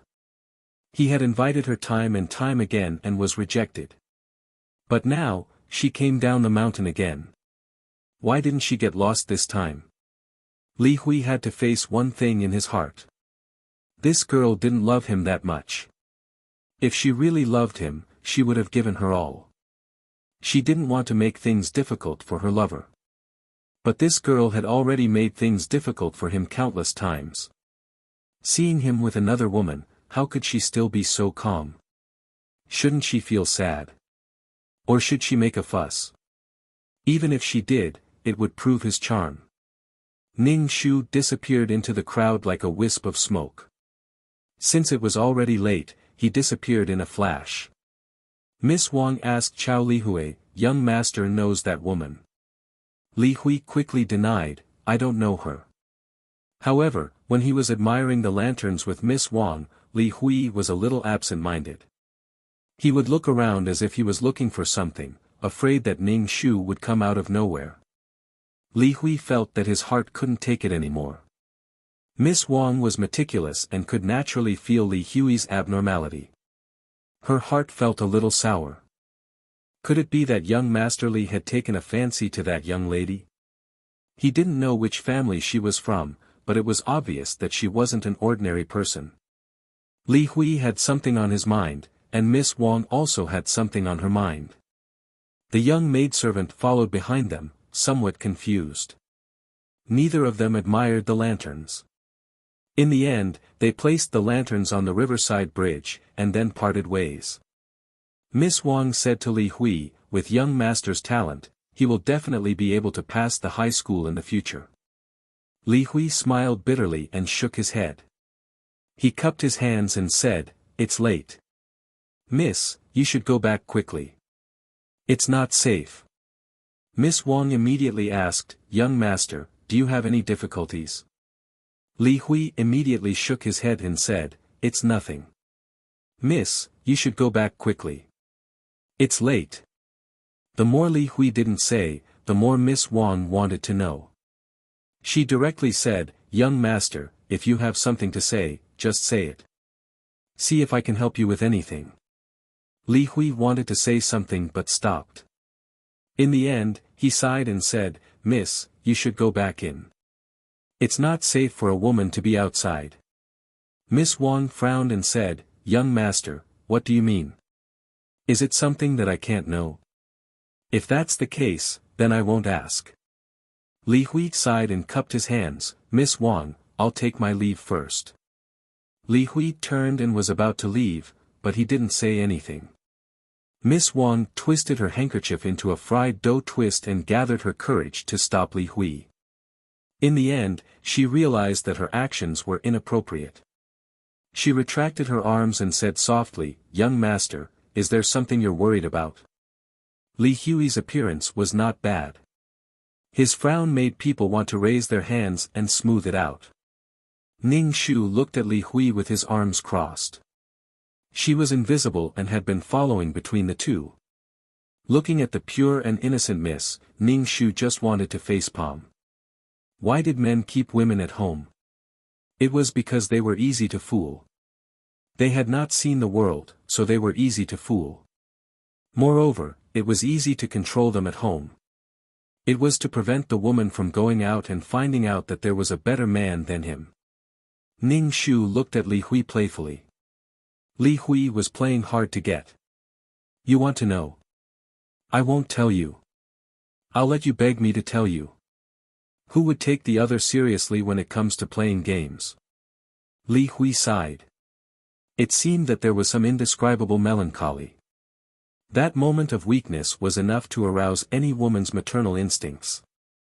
Some people had strong maternal instincts, such as Miss Wang. Seeing Li Hui like this, her expression became much gentler. Some people did not have strong maternal instincts, such as Ning Shu. He crossed his arms and chuckled. He even wanted to kick Li Hui's penis. Then, Li Hui's face was bitter. He talked about his family. His parents died early, his eldest sister-in-law despised him, and he didn't even have the travel expenses to go to the capital for the exam.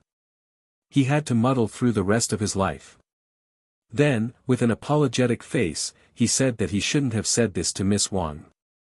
He didn't want to gain her sympathy. After hearing this, Miss Wang saw that Li Hui was a dragon among men. More importantly, even in such a difficult situation, he didn't forget to work hard. Furthermore, Miss Wang felt that Li Hui was a talented person. I'm really sorry for saying so much to Miss Wang today. I'll take my leave first. Li Hui didn't mention the matter of borrowing money to Miss Wang. He didn't want to take advantage of her. Miss Wang watched Li Hui's back disappear into the crowd. In the dark, she couldn't see who was who. Mississippi, the servant girl, saw that her miss was in a daze.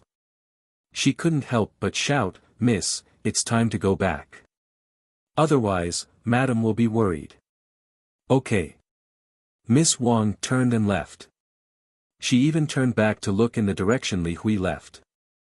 Ning Shu watched from the side as Li Hui tricked a girl. Ning Shu used the aura examination technique to see Miss Wang's luck.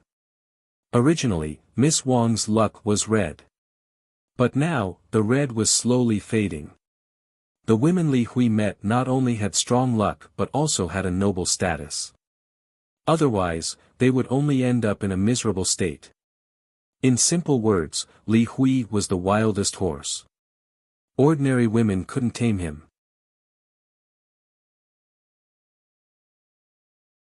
Chapter 2086. Ning Shu felt that it was because he did not agree that Li Hui was so anxious to find Yunbei Tai. If he could not get money from one woman, then he would get money from a second woman. Therefore, in the plot, Tao Yao was devoted to Li Hui. Li Hui had Tao Yao in his hands, and Tao Yao's money was borrowed from the old monk Huiji. As for why Tao Yao was unwilling to use his ability, it was because cultivation was not easy.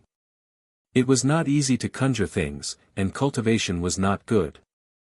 Secondly, Tao Yao was very afraid that Li Hui would know his true identity, so he was unwilling to show any difference. However, Li Hui still found out. Li Hui did not say anything and did not expose Tao Yao. They slept together and did whatever they wanted. There was nothing unusual about it. Ning Shu looked at Miss Wang's back. In that case, Miss Wang was entangled with Li Hui because of her. After all, such a lady did not appear in the plot. Li Hui, oh Li Hui. Ning Shu raised her head and looked at the dark clouds in the sky. Lightning was brewing in the clouds. Speaking of which, it was strange. It seemed that only she could see these dark clouds. The heavenly might was always following her like a shadow. This feeling was really strange. The invisible Ning Shu followed Li Hui all the way. Li Hui did not return to the village. Instead, he found an inn in the town to stay. Seeing Li Hui take out the silver pieces very generously, Ning Shu curled his lips. His brother and sister-in-law's family took out so much silver, and they did not have the money to stay in an inn. The jade hairpin on Li Hui's head and the jade pendant on his waist were gone. They must have been pawned at a pawnshop. Li Hui went to his room and closed the door. Then, he took out an ingot of silver from his bag. 1 ingot of silver was 50 taels. Then, the pawn shop would only give 60 taels for a high-quality jade pendant and a jade hairpin. 60 taels was a huge sum of money for an ordinary family, but for someone like him who wanted to go to the capital, this amount of money was far from enough. According to the scholar who was going to take the exam, the prices in the capital were very expensive. Moreover, the inns to stay in were very expensive. Even the woodshed was charged with silver and not copper coins. Food was even more expensive, not to mention treating others to a meal. There was also the money needed to take care of interpersonal relationships. With money, one could move the gods, and with money, one could make the ghosts turn millstones. His little bit of money was far from enough. Li Hui put away the silver. He regretted not taking more things from Wenhua's house. He immediately realized that this kind of behavior was against the rules. Moreover, with such a stain, how could he be an official? Moreover, Li Hui was subconsciously afraid of Ning Shu. He couldn't control Ning Shu. What if Ning Shu reported the matter to the authorities? After all, his father was a hunter. Every day, he would talk about sinking treasure chests in anger. Li Hui was a little afraid that Ning Shu would destroy them both. Li Hui had already given up on getting money from Ning Shu. Otherwise, he would have gone for wool and come home shorn. He would wait until he was in high school. When he was in high school, he would make that girl regret it. Regret it so much that she would shed tears of blood. However, would she get into a fight with the young miss of the Wang family? If she did, both sides would fail. Li Hui also knew that stepping on 2 boats could easily lead to failure. However, he had no choice now. The imperial examinations were getting closer and closer. If he missed it, it would be another 3 years. Li Hui couldn't afford to wait. The invisible Ning Shu sat across from Li Hui. He propped up his chin and looked at Li Hui's actions. After that, Li Hui and Miss Wang frequently came into contact. As a young Miss Wang didn't have much time to go out. She pretended to be a servant and followed her personal servant. She said that she was going out to buy things. Then, she went to the inn where Li Hui was staying to look for him. Although the servant gave the two a chance to be alone, she still guarded the door. If something really happened, the servant would rush in. If something happened to the young miss, the madam would beat her to death. She would beat her half to death and then sell her. For her own life, the servant didn't dare to let anything happen between the young miss and young Master Li. Especially after Li Hui confessed his situation, the servant felt that the young miss had no future with this young Master Li. She called him young master because he was a human. The servant perked up her ears and listened to the movements in the room, especially when there was a man and a woman alone inside. Ning Shu put his hand on the table and propped up his chin to look at the pair of lovebirds. Li Hui seemed to be impatient with Miss Wang's arrival. He said directly, "Miss Wang, don't come looking for me in the future. If we continue like this, there won't be any results. Besides, I'm going to the capital." Miss Wang didn't take Li Hui's impatience to heart. She asked directly, "Are you going to take the imperial exam? When are you leaving?" "I'm leaving in a few days. If I pass the high school." Li Hui didn't say anything, but looked at Miss Wang with a gaze full of ambiguity and passion. "If I don't pass the high school, Miss Wang can pretend that you don't know me. I believe that young master can pass the high school." Miss Wang seemed to be excited. "Gulan is willing to wait for you." Li Hui's eyes exploded with a light that made people's hearts tremble. No one dared to look at him directly. Miss Wang's eyes were like they were scalded. She immediately lowered her head. "Thank you, Gulan." Li Hui directly called Miss Wang by her maiden name. He was no longer the unfamiliar Miss Wang. This made Miss Wang's face turn red. Li Hui was intoxicated looking at her. The atmosphere was a bit ambiguous. Li Hui reached out and held Miss Wang's hand. He said firmly, "Meeting you in this life is my greatest honor. Meeting you, I have no regrets." Ning Shu, sometimes you can't help but accept that when a man deliberately wants to be good to a woman and has a purpose to please her, the woman can't resist and falls into the trap of sweetness. She was soft-hearted and emotional. She longed for a man to protect her, love her, and shelter her from the wind and rain. It was very easy to be confused by a man's appearance. She used her bright colors to hunt. Ning Shu looked at the two people who were intimate with each other. Looking at the shy Miss Wang, Ning Shu sighed. In reality, Li Hui didn't make any promises. He just said some specious words to give people hints. When he was with Ning Shu, he was very straightforward. He said that he liked her and wanted to marry her. But when he was with Miss Wang, he said it vaguely. After being intimate for a while, they almost went to bed. At least Miss Wang knew that she couldn't be intimate. If Li Hui really passed the high school, it would be best for him to marry her. The servant girl waited at the door. She was afraid that the two would really be intimate, so she knocked on the door and asked Miss Wang to come out. Li Hui grabbed Miss Wang's hand and didn't want to let go. Miss Wang shyly waved Li Hui's hand away and left with the servant girl. After Miss Wang left, Li Hui's face sank. He actually didn't mention the travel expenses.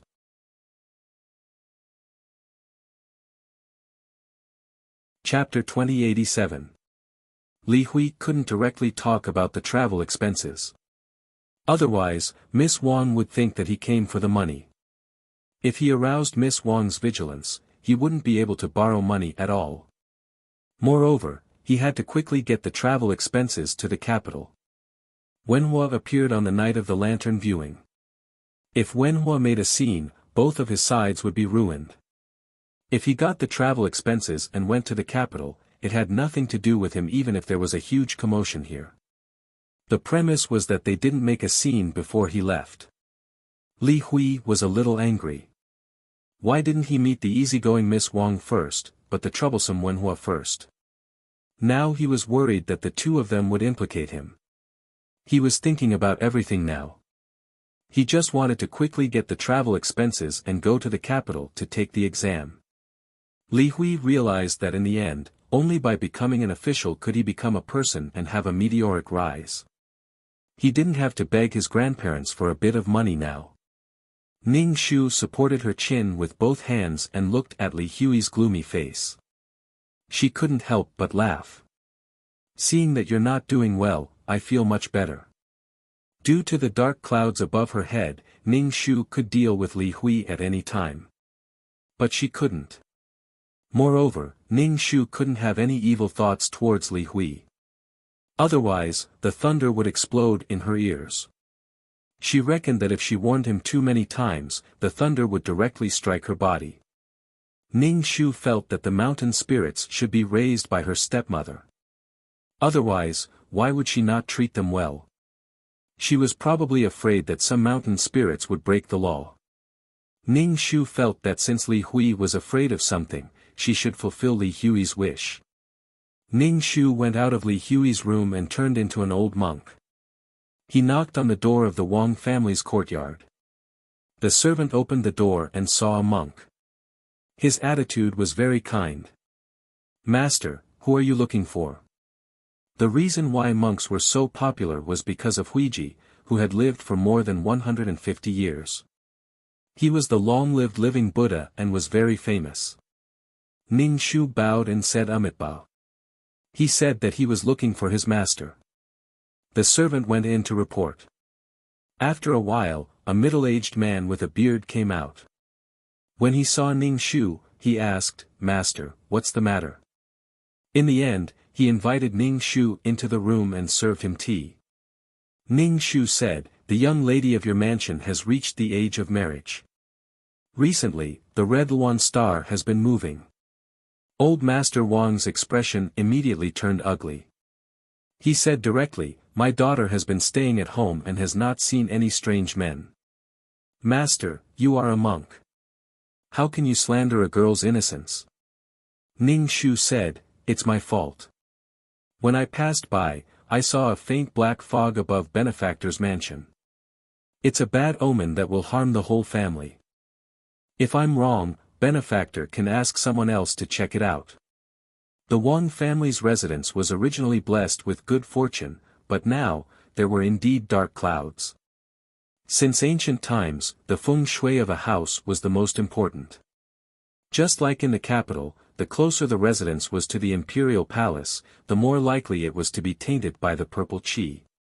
It was also very beneficial to the people living in the house. It was said that Li Hui was not easy to deal with. If one did not have enough luck and fate, they would not be able to suppress Li Hui. Instead, they would be devoured. Old Master Wang was skeptical, but he still gave Ning Shu some alms. Ning Shu thanked him and left. Ning Shu stood at the door and looked at the dark clouds in the sky. Can you blame me? I'm also saving people. Moreover, the Wang family is really suffering from an unexpected disaster. Ning Shu rolled his eyes and left.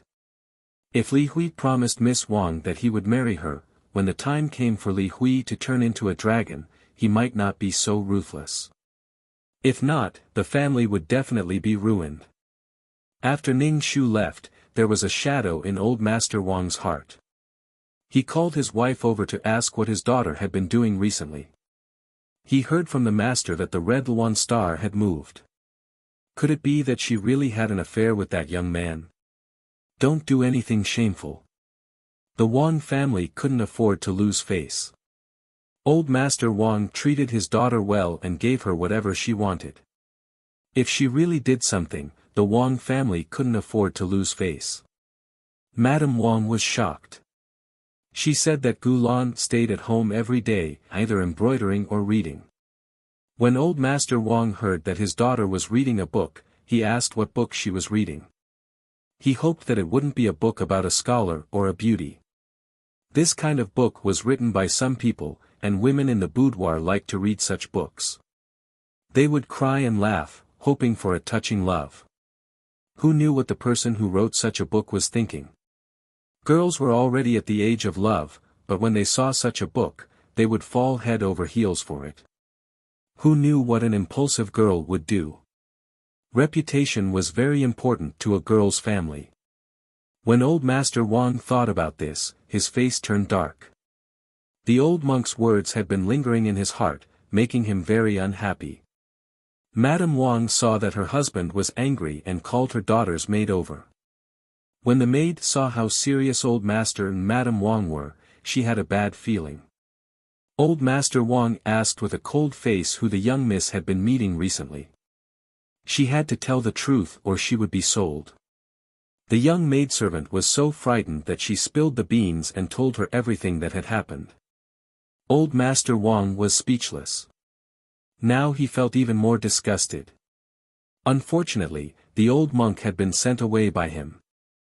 When the old man found out about this matter, he did not call his daughter in front of him to scold her. Just look at how many women, for the sake of a poor and pedantic scholar, would sever ties with their families and run away with their men. They would eat rice bran and pickled vegetables, live in a cold house, and then wait bitterly like a bitch.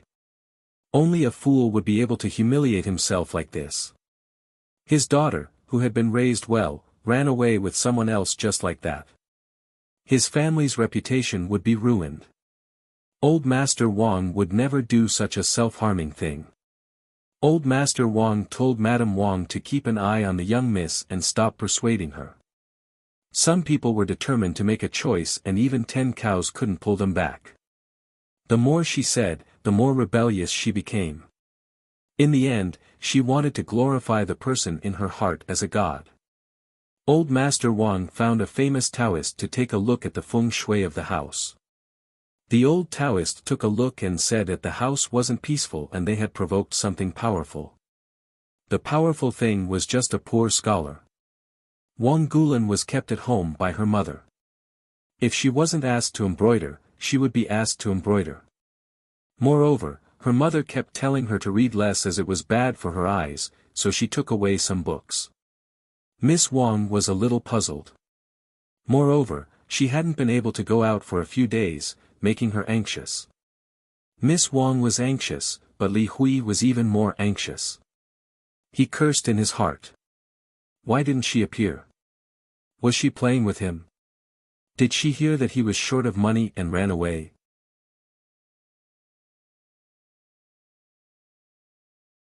Chapter 2088. Could it be that the Wang family couldn't even take out such a small amount of money? Ning Shu was still holding his chin with both hands as he watched Li Hui walk around in circles like a dog stepping on its own tail. Li Hui had no choice but to wander around the Wang family. In the end, he couldn't even see the servant girl who was usually allowed out. Li Hui gave the gatekeeper some money and told him to find the servant girl, saying that her brother had come to see him. Speaking of which, Li Hui was still a coward. He didn't dare to directly ask to see Miss Wang. He also knew the situation at home. It was very likely that he would be beaten out of the house with a broom. Therefore, he could only take an unconventional approach. Ning Shu stood beside Li Hui and watched as sweat seeped out of his forehead. The weather was getting hotter. Li Hui was like an ant on a hot pan. The imperial examinations were getting closer and closer. However, Li Hui still didn't get any money. According to Ning Shu, Li Hui only had 50 taels of silver. If he lived frugally, he could do some temporary work in the capital and survive. In any case, Ning Shu didn't know how much money Li Hui wanted. It seemed that Li Hui's ambition was quite big. Interpersonal relationships were very expensive. There was nothing that one meal couldn't do. If it wasn't enough, 2 meals would be enough. When inviting someone to a meal, one couldn't just order ordinary food. Delicious food would definitely be expensive, especially with the capital's frightening prices. Therefore, 50 taels of silver was a huge sum for an ordinary family. Even if they didn't earn that much in a year, it was still not enough for Li Hui, who wanted to go to the capital to take the imperial examinations. The servant girl came and saw that Li Hui's expression wasn't good. She directly said that Miss Wang was a little busy recently and might not be able to leave the residence. After saying that, she directly left. Li Hui's face darkened. What exactly happened? Li Hui returned to the inn with a dark face. Ning Shu didn't go back. He removed his invisibility and told the gatekeeper that he wanted to visit Miss Wang. The gatekeeper looked at Ning Shu's eyes and hurriedly went to ask Miss Wang. When he returned, he even politely led the way for Ning Shu. Ning Shu arrived in front of Miss Wang's embroidery building. The environment was quiet and secluded. He could tell that Miss Wang was a woman with style. Even now, she was a little artistic. Miss Wang was stunned when she saw Ning Shu. She asked suspiciously, "You're the lady from the Lantern Festival?" Ning Shu nodded. "It's me." Miss Wang asked the maid to prepare some pastries and tea. Then she asked, "Miss, is there anything you need from me?" Ning Shu said directly, "I met Li Hui first. Li Hui swore that he would marry me. In this life, he would only marry one out of 3,000. Wang Gulan's face paled, and she said reluctantly, "Young Master Li didn't mention you to me." In other words, she didn't know of his existence. Ning Shu took a sip of the tea brought by the young maidservant and said, "You should know about Li Hui's family background. The clothes he is wearing are also given by me. As for the hairpin and jade pendant, he pawned them all." Sigh. Miss Wang's hands clenched into fists under the table. Her nails dug into her palms, stinging. Ning Shu continued, "Li Hui asked me to accompany him to the capital for the exam. He said he was willing to accept my supervision." Miss Wang's heart was sour. Then she said, "Since you know about his family's situation, why didn't you give him the money to go to the capital for the exam?" Hearing that Li Hui had pawned something given to him by someone else, Miss Wang felt as if something in her heart had collapsed. Ning Shu tilted his head and smiled faintly. "My father said that men in this world are fickle. I was just testing Li Hui. I was the only one left in my family. I had to make plans for myself. But I didn't expect that he would. Miss Wang's face became even paler. Ning Shu's face was also a little pale because of the rumbling of thunder. Ning Shu's heart was filled with sarcasm. Sometimes he felt that it was fine if this muddle-headed world was destroyed. But it was a pity that such an innocent person had been harmed by evil people. Now, they had to pay the price for the evil people's actions. Honest people were really eating your family's rice. Dad didn't love you and Mom didn't love you. Perhaps Ning Shu's words were a little out of line, so the warning rumbled. But Ning Shu's actions were to save an innocent person who had been implicated. Miss Wang and Ning Shu looked at each other speechlessly. Miss Wang bit her lip and asked, "Is the matter between you and young Master Li true?" Ning Shu nodded. "It's true. He once swore in front of my father's grave that he would love me and make me the wife of the top scholar." Miss Wang almost couldn't sit still. She also felt a secret sense of shame. She felt as if she had stolen something from someone else. But she really didn't know that such a woman existed. Miss Wang was a little speechless.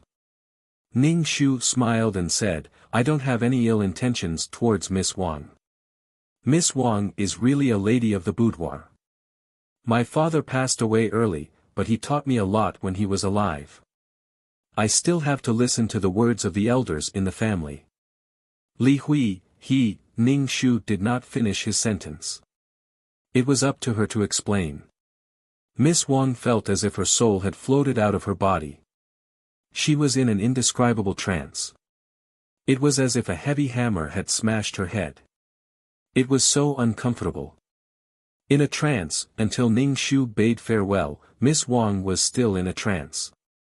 Mississippi, the servant girl, was shocked to see her miss in this state. Miss Wang regained her senses. "Do you think young Master Li is such a person?" I don't know."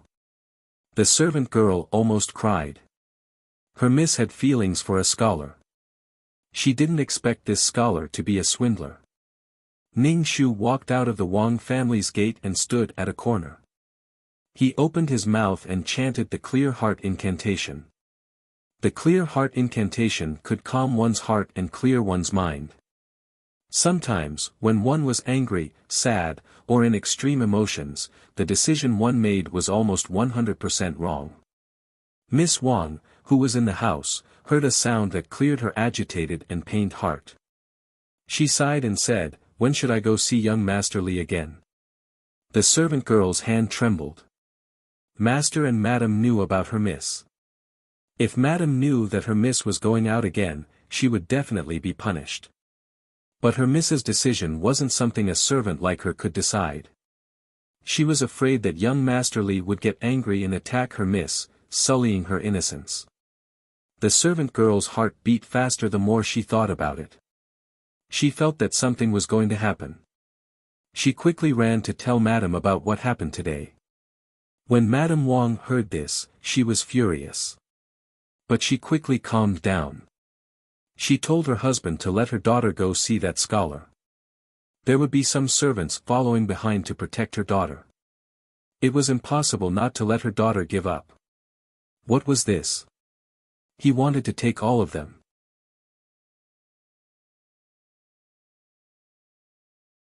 Chapter 2089. The Wang family pretended not to know that their daughter was going out to look for a poor scholar. They watched as their daughter sneaked out.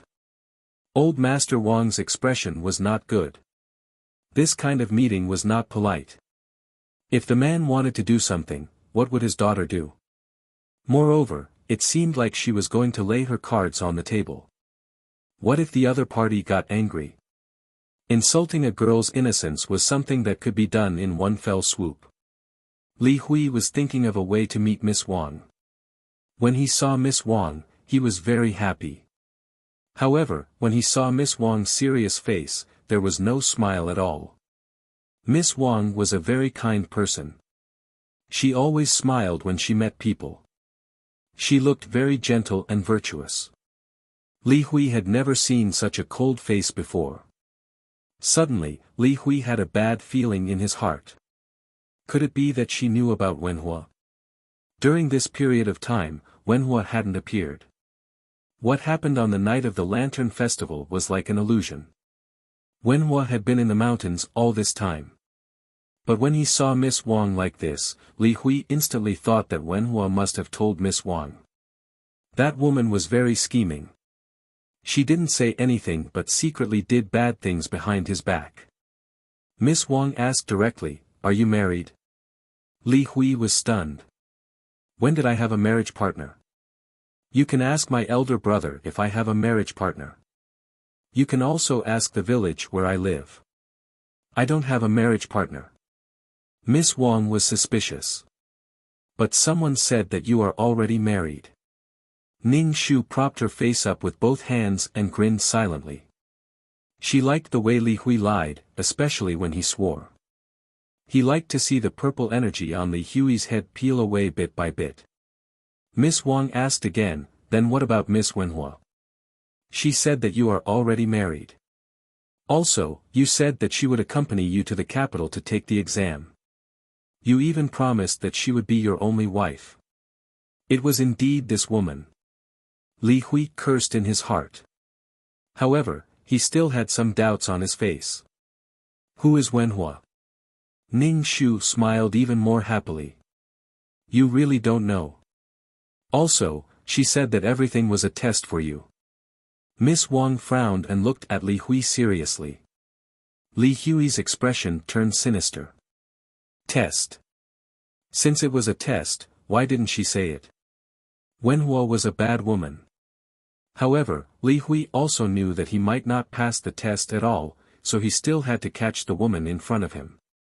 Li Hui shook his head and said, "If you're talking about the hunter's daughter, I know her. She went out and got lost, so I brought her back. I think she's a little crazy. Some things are just her imagination." Crazy? Miss Wang's brows furrowed even tighter. That young lady didn't look like she was going crazy. Furthermore, if she really treated Li Hui as her husband, she should have gone crazy when she saw her. Why was she so calm? A lunatic could not be provoked. She was not a lunatic. Ning Shu looked at Li Hui with a look of disdain. If she had really lost her mind, she would have directly killed Li Hui, and not be unable to do anything even if she wanted to. "I've never thought of marrying anyone else. The only person I want to marry is you," Li Hui said. Ning Shu smiled. Seeing that 3 strands of purple hair had been removed from Li Hui's head, she felt great.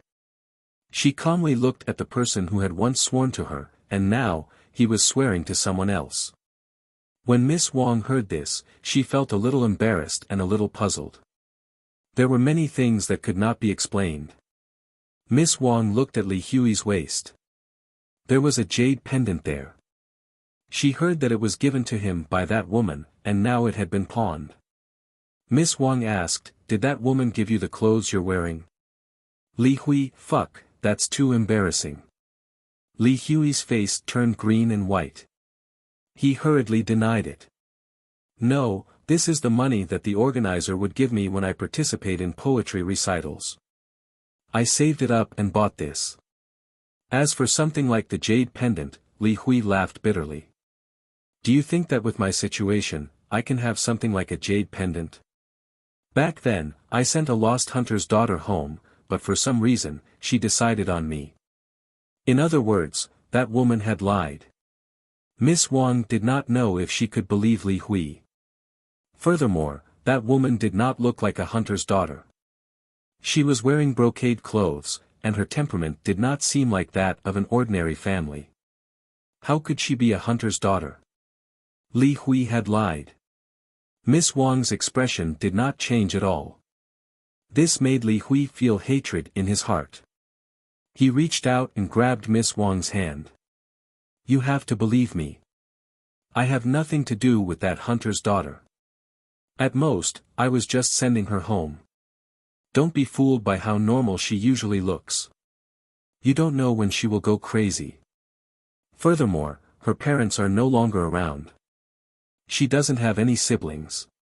With such a fate of being a jinx, I can't marry her, right? The only person I want to marry in this life is you. Only you in this life.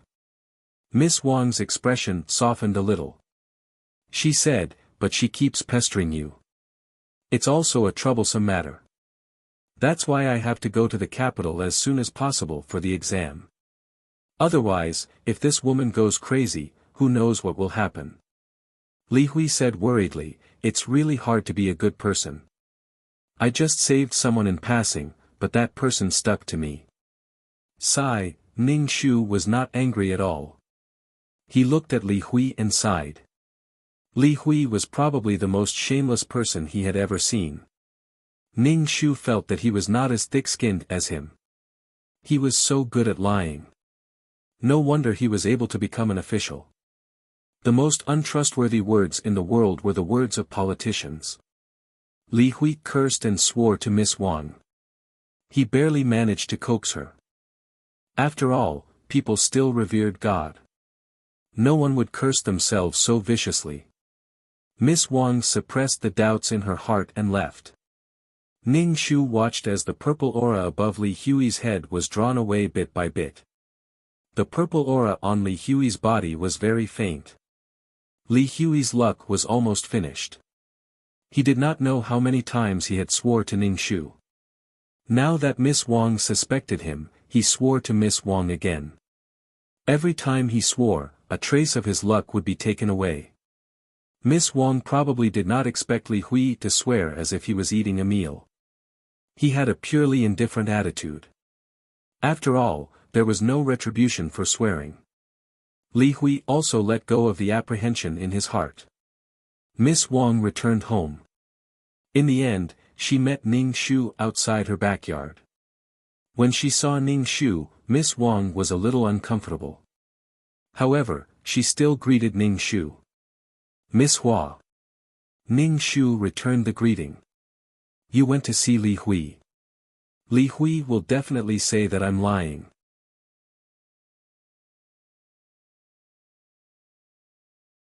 Chapter 2090. When Miss Wang faced Ning Shu, she felt a little guilty. Ning Shu ignored Miss Wang's strange gaze. Did he say that I'm a liar and a lunatic? When Miss Wang heard this, she was dazed for a moment. Her eyes were filled with surprise. How did this woman know? Ning Shu stared into Miss Wang's eyes and said with a bewitching voice, then do you think Li Hui's words are correct? Miss Wang felt that the other party's eyes were like a bottomless abyss. It was extremely dark, as though her entire person had sunk into the abyss. Miss Wang muttered, I don't know. There were some things that she chose to ignore, but that didn't mean that she didn't have any doubts. Ning Shu's gaze deepened. I was the one who got to know Li Hui first. I spent many days in the mountains. Miss Wang bit her lips. She didn't know what to feel. When she came back to her senses, the other party had already disappeared. She stood alone at the back door. Miss Wang hurried in. However, when she slept that night, she had one dream after another. In the dream, she was in a thatched hut in the mountains. It was Li Hui and that young lady. Listening to Li Hui swear to that young lady, every scene was incomparably clear. It was as if she was standing by the side and watching the two of them. Furthermore, every word that Li Hui said seemed to be smashing into her heart. When Miss Wang woke up, she gasped for air. She looked dispirited and listless. In the end, she let out a bitter laugh. The maid who was on night watch heard the commotion. When she saw the young lady get up, she quickly poured water for Miss Wang. Miss Wang drank some water and asked the maid, how much money do I have now? The maid thought for a moment and said, about 30 taels. Miss, why are you asking this? Miss Wang thought for a moment and said, tomorrow, send 10 taels of silver to young Master Li. Tell him that this is to help him. I hope that he can enter high school and find a wife that he likes. 10 taels of silver was more or less used to send Li Hui away. Now, Miss Wang didn't want to have anything to do with Li Hui. She gave him 10 taels of silver because she admired his talent and felt that he could enter high school. Then, she gave him 10 taels of silver. In the end, she had nothing to do with him. The young maidservant hurriedly asked, "Miss, is this considered a private affair? If master and madam were to find out, how would this servant explain it to master and madam?" After all, this was an era where women's chastity was highly valued. There were even women who chose to chop off their hands because they were touched by men, and society was still singing praises of them. Miss Wang, his head hurt. The servant girl looked at Miss Wang as if she wanted to say something. Miss Wang knew her servant girl well and asked, "If you have something to say, just say it." "That's right, master and madam already know that young miss is in contact with young masterly, but master said to let young miss make the decision yourself. When you went to see young masterly, master and madam even let the servants follow you," the little maid said. Miss Wang was stunned for a moment. She felt that she had been hiding and sneaking around, but in the end, she was under the noses of her parents. This feeling was shameful and ashamed. I was too reckless. Miss Wang felt that she should discuss this matter with her parents. The other party must have come for the money, but when Master Wang saw that his daughter was enlightened, he was delighted. This was right. Parents' orders and matchmakers' words had always been like this since ancient times. Without parents' orders, no one would have a good ending. If you don't listen to your elders, you will suffer. Master Wang was also afraid that this person would come back to take revenge, so he directly gave him 10 taels of silver as a way to avoid trouble.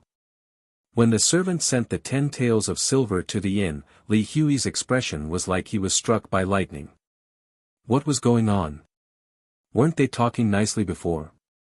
Why did they become so heartless after one night? Li Hui, who felt that he was betrayed, ran to the Wang family to make a fuss, but he was directly thrown out. Miss Wang said that she only felt that Li Hui's poem was not bad. Feeling the mocking gazes around him, Li Hui was furious, but he silently swallowed his anger. Li Hui's appearance made Master Wang frown. "It's fine if this brat doesn't rise to fame, but if he does, then those who have a grudge with him will suffer. Let's see if he can fly to the sky. If he really flies to the sky, then we should move. Master, it can't be that bad. This brat cheated our Gulan. Not only did we not settle the score with him, we even helped him. Does he have to be so vengeful?" Madame Wang couldn't help but be puzzled. Some people only remember what others did to them, but not what they did to others. Master Wang sighed, looking at Li Hui's back. Li Hui was simply about to explode in anger. There was clearly nothing strange before, but after one night, he changed his mind. The thing that Li Hui had been worried about had happened. He really capsized. Li Hui looked at the ingot of silver on the table. 10 taels of silver. It was no different from sending a beggar away. He didn't even have time to read and just dealt with Miss Wang. In the end, he received 10 taels of silver. The invisible Ning Shu looked at Li Hui's appearance and couldn't help but laugh. 10 taels of silver was too little. Generally speaking, an ordinary farmer's crop, after deducting the exorbitant taxes, would not have 10 taels of silver.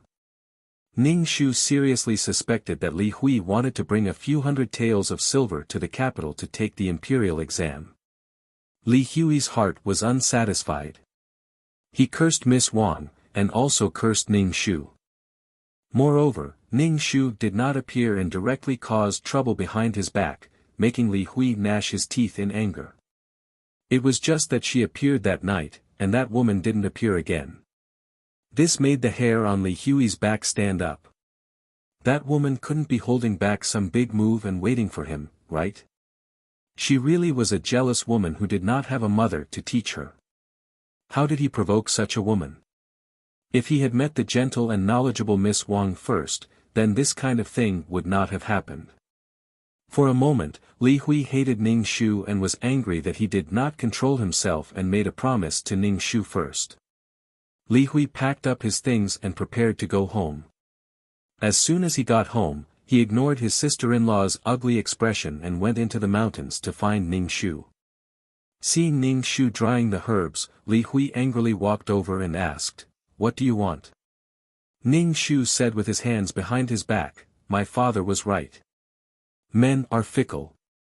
You just made a promise to me, and now you make another promise to another woman. You have already made an oath. Are you not afraid of being struck by lightning and receiving retribution?" Ning Shu clearly heard a boom in his ear, but he did not know if this sound was directed at Ning Shu or Li Hui.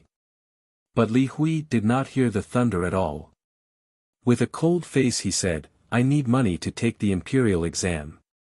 "If you need money, why don't you just tell me?" Li Hui did not mention anything about money in front of Ning Shu. Even if he did, it was to make use of feelings.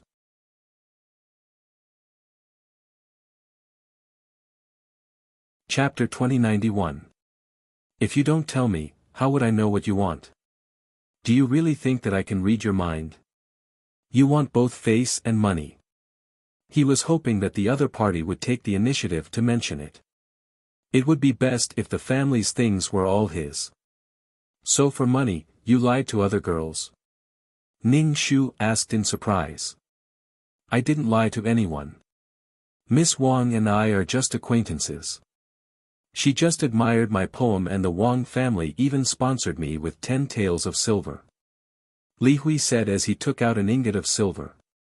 Sometimes, Ning Shu really admired Li Hui's ability to lie without batting an eyelid. This wasn't just being shameless, it was being shameless. In front of Miss Wang, he said that he had nothing to do with the girl from the Hunter family. In front of Ning Shu, he said that he and Miss Wang were just acquaintances. On the night of the Lantern Festival, he invited her to compose a poem together. Ning Shu, Li Hui had no bottom line at all. The people who were targeted by Li Hui were really pitiful. It wasn't wrong for them to end up like that. This was Li Hui's way of doing things. Ning Shu felt that his bottom line was being refreshed by Li Hui again and again. Ning Shu felt that Li Hui met all kinds of scumbags. There were affectionate scumbags who, other than the person they loved, would casually trample on others. They were either mommy's babies who didn't have any sense of responsibility, or they were stallions who didn't reject anyone, or they were psychopaths, or they were soft rice men who righteously ate and drank from others. Li Hui should be the enhanced version of the soft rice man 20. Being able to righteously make others feel wronged was also a skill. Li Hui glanced at Ning Shu. "Tell me, how can I ask you for money? If I open my mouth, you will think that I'm here for your money. If you listen to your father, what can I do? I'm also in despair. So you're saying that it's my fault?" Ning Shu raised his eyebrows. "It's not your fault, it's my fault. I want to give you the best, I want you to become the wife of the top scholar. But a penny can't stump a hero. I can't increase the burden of the family anymore," Li Hui said with a clear conscience. If Ning Shu hadn't seen with his own eyes how Li Hui held Miss Wang's hand and swore to the heavens, he wouldn't have believed it. "Why didn't you look for me when you came to town?" Li Hui asked. That night, she had only appeared for a brief moment, and then disappeared. Why didn't she get lost? Ning Shu chuckled and continued to dry the herbs, completely ignoring Li Hui. Ning Shu directly said, "I won't tolerate a person who deceives me. I don't look like a fool. I'm moving, don't come looking for me in the future." Li Hui's face suddenly became ugly. He wanted to grab Ning Shu's hand, but Ning Shu dodged, causing Li Hui to miss. Li Hui's expression was very ugly. Miss Wang had bragged and then gave some money to the beggar. If he bragged again, he wouldn't have enough money to go to the capital to take the exam. Li Hui hurriedly apologized, "I know that I'm a little close to Miss Wang, but I'm innocent with her. I can swear to the heavens that Miss Wang and I are innocent. I don't have any improper thoughts about her. If I have any thoughts about you, may I be struck by lightning." Boom, boom, boom. Several continuous sounds of thunder exploded in Ning Shu's ears like bombs. It was quite frightening.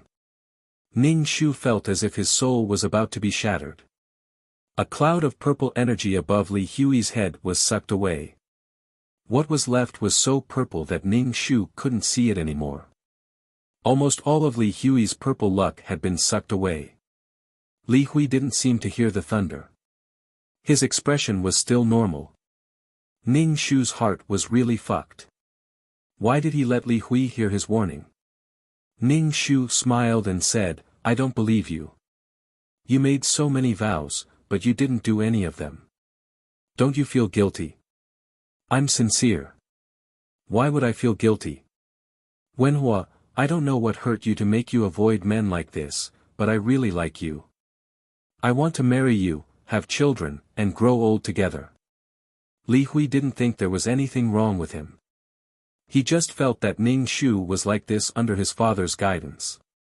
It was really annoying. If it wasn't for him, he wouldn't be able to marry such a woman. Ning Shu chuckled, "My father said that a man's heart can't help but be tested. It's true. You should leave." Li Hui, he must be crazy. He had never seen such a woman. Could she be as educated and reasonable as the young miss of the Wang family? And it was all because of this woman that the young miss of the Wang family stayed away from him. Li Hui felt that as a man, he couldn't stand being teased by such a woman. It was almost the same as coaxing an ancestor. She was still so dissatisfied. Go to heaven. There's no place for you in this world. Li Hui left directly because he wanted to give Ning Shu the cold shoulder. In the end, not long after he reached the mountain, he saw that the thatched hut was already abandoned. There was nothing left. There were spiders inside. The expensive furniture was gone. Li Hui was stunned. He thought that she was just joking. After all, no matter how angry a woman was, she still made a fuss in the end to test her position in a man's heart. In the end, she still compromised. Therefore, facing the empty house, Li Hui stood there in a daze for a long time. He couldn't believe it. In other words, the gold ingot that she had thought had flown away and disappeared. Li Hui's heart was filled with all kinds of complicated feelings. It was impossible. How could that woman be so heartless and leave? She was playing with me. Angry and frightened, Li Hui thought that he didn't have enough money to go to the capital for the exam. In the end, Li Hui stumbled back home. Before he reached the door, he saw so many people in front of his house. Li Hui walked in and heard that it was a pot-bellied landlord who came to his house. He said that he was willing to marry his daughter to him. When Li Hui heard this, he was so angry that he took a broom and chased him away. Marrying such a stupid woman was simply a disgrace. Was she as beautiful as Wenhua? Was he as educated and reasonable as the young miss of the Wang family? He didn't have any. She was like a reincarnated pig. All she knew was to eat and do nothing. What was the point of marrying such a wife? Li Hui directly took the broom and chased him out. He said fiercely that even if he was a bachelor, he wouldn't marry such a woman as his wife. Li Hui's attitude angered the fat landlord to death. However, he didn't dare to be rash. After all, Li Hui was still a scholar and wanted to marry his daughter to such a person. Li Hui thought that even if it was only 60 taels, he would still go to the capital for the exam. With his ability, even if he didn't have money, he would still be able to pass the exam. He wanted to show these people who looked down on him.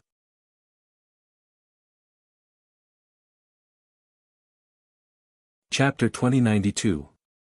Li Hui felt that if he continued to stay here, all sorts of people would appear. Today, it could be landlord Li or some merchant who was eyeing him and trying to make him their son-in-law. Li Hui wanted his wife to receive a good education. She would be able to work in the hall and cook in the kitchen. She would also be good at chess and calligraphy. She was tactful and polite, and could help him to a certain extent. She was not as stupid as a pig, or she was the daughter of a merchant from a small family. If he married a merchant's daughter and became an official, he would be laughed at by his colleagues.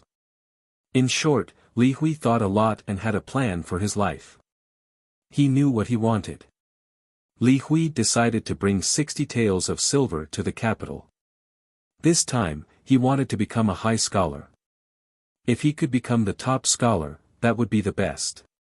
Li Hui ignored the villagers who were watching the commotion. He also ignored the ugly expression on his wife's face. He immediately went into the house and started to pack his things. In the end, he found out that his money was missing. Li Hui was so angry that his heart was about to explode. Without a doubt, his wife must have stolen the money when he was not around. Take the things out. Li Hui roared at his sister-in-law. What kind of people were these? He had achieved scholarly honors and brought so much glory to this family. Who in the village did not respect him? Even if he wanted to take the exam, it was not impossible for his family to sell the land. However, he did not say it out loud. Of course, selling the land would not make a lot of money, so he did not mention it. These lands were very important to his brother. He tried his best not to burden his family. However, this wife of his did not understand. There was something wrong with her brain. If you don't take it out, I will report it to the officials. His wife's face changed unpredictably. In the end, she took out the things under her husband's scolding. Her face was as painful as if her flesh was being cut. Ning Shu was watching from the side. When he saw that Li Hui was going to take the exam, he looked up at the dark clouds. Yes, I will accompany Li Hui to take the exam. Yes, it is to protect Li Hui. Of course, it is to protect Li Hui. Li Hui took the money and stared at his wife. He then took the bag and left. In the end, his eldest brother gave Li Hui 5 taels of silver, saying that it was the money that he had saved up over the years. Li Hui accepted it without hesitation. He swore in his heart that if he really became a high school student, he would definitely find a good wife for his elder brother in the future, and not such a shallow woman. After Li Hui left, Ning Shu followed Li Hui to town. Li Hui was planning to hire a carriage. When he asked about the price, including the coachman and carriage, it would cost 30 taels of silver. Li Hui decisively gave up. He only had a few dozen taels of silver on him. When he reached the capital, he still needed to eat, drink, and defecate. All of these required money. Li Hui decided to walk to the capital on foot. Li Hui could still bear it for the first 1 or 2 days, but in the end, he really couldn't go on. He had to climb over mountains alone, and it was easy for him to get lost. The bitterness of traveling in ancient times was vividly displayed. If he hadn't reached the town, Li Hui would have had no place to stay. He would have had to live in a dilapidated temple. Temples like the city god temple and the earth god temple had been exposed to wind, rain, and sun, causing Li Hui to almost collapse. He even suspected that he wouldn't be able to reach the capital. Ning Shu followed behind Li Hui and transformed into a monk.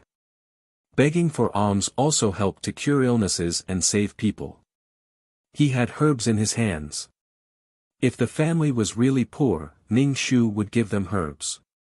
Sometimes, he would also perform rituals to ward off disasters. Even if there were ghosts causing trouble, Ning Shu would be able to purify them. His business was quite complicated, and in the end, he even earned money. Ning Shu basically didn't have to worry about food and clothing along the way. Looking at the miserable Li Hui in front of him, Ning Shu only laughed and remained indifferent. She was only here to protect Li Hui. The purple color on Li Hui's head was gone. As for things like talent, ordinary people didn't have any talent at all. Ning Shu felt that if Li Hui went to take the exam this time, he wouldn't be able to pass. Don't underestimate the imperial examination. There were many tests: poetry, calligraphy, rites of the Zhou dynasty, rites of the Book of Rites, Spring and Autumn, Mencius, the Analects of Confucius, De Shui, and the Doctrine of the Mean. Sutras and policy questions, poems and essays, scriptures, ink, and poems. The examiners also did their best to come up with some novel questions. They even cut off the beginning and end of a complete sentence, or put together a few sentences that weren't related to each other. They connected the parts that weren't supposed to be connected, just like the moonlight in front of the bed. These kinds of questions were called cut and match questions. They were divided into long matches, short matches, emotional matches, heartless matches, and alternate chapters matches. It was very normal to not be able to pass even if one's hair was white. After eating and drinking for the day, the rest of the time would be spent on memorizing the 4 books and 5 sutras. If one didn't have a photographic memory, it would be too difficult to remember these things. Look at what Li Hui was doing all day. Moreover, he didn't have any luck or talent. How could he pass? Especially when all the talents of the dynasty were gathered together. Along the way, Li Hui suffered a lot. He even met people who wanted to rob him. Li Hui was so scared that his legs went soft.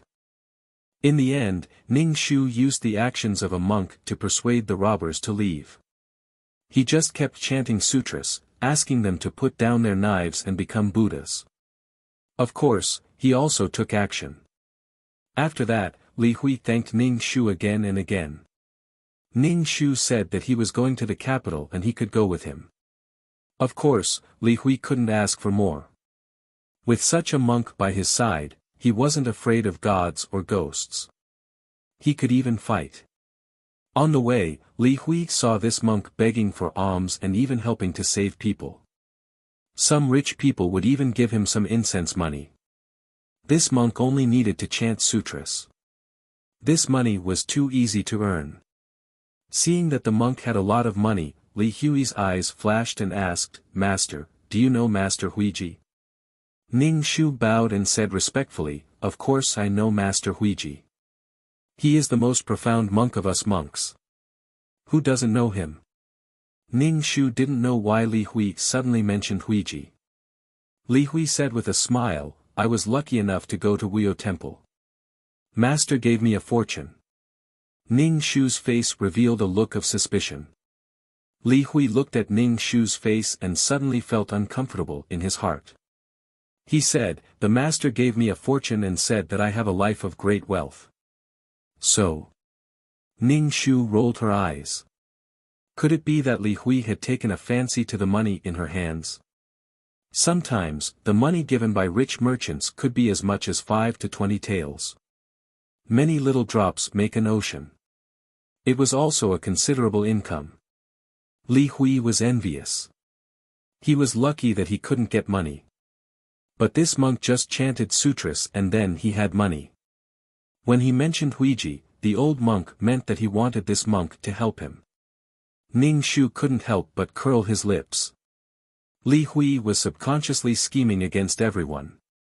He wanted face and wanted others to take the initiative. The old monk Huiji said that this person had a rich life, but a person's life was not unchanging.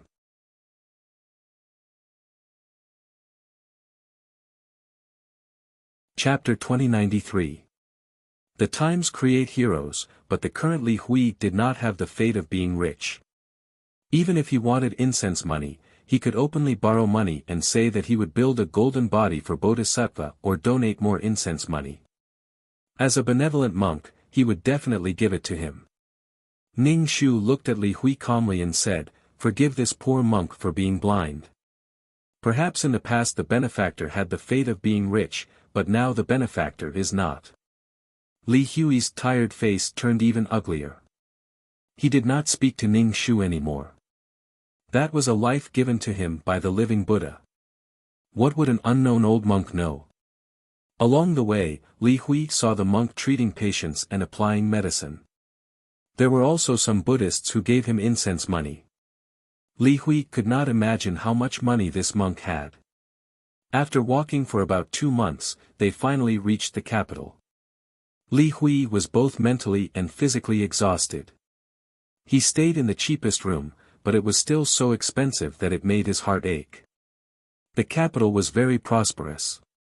Ning Shu came here to beg for alms and gave even more things.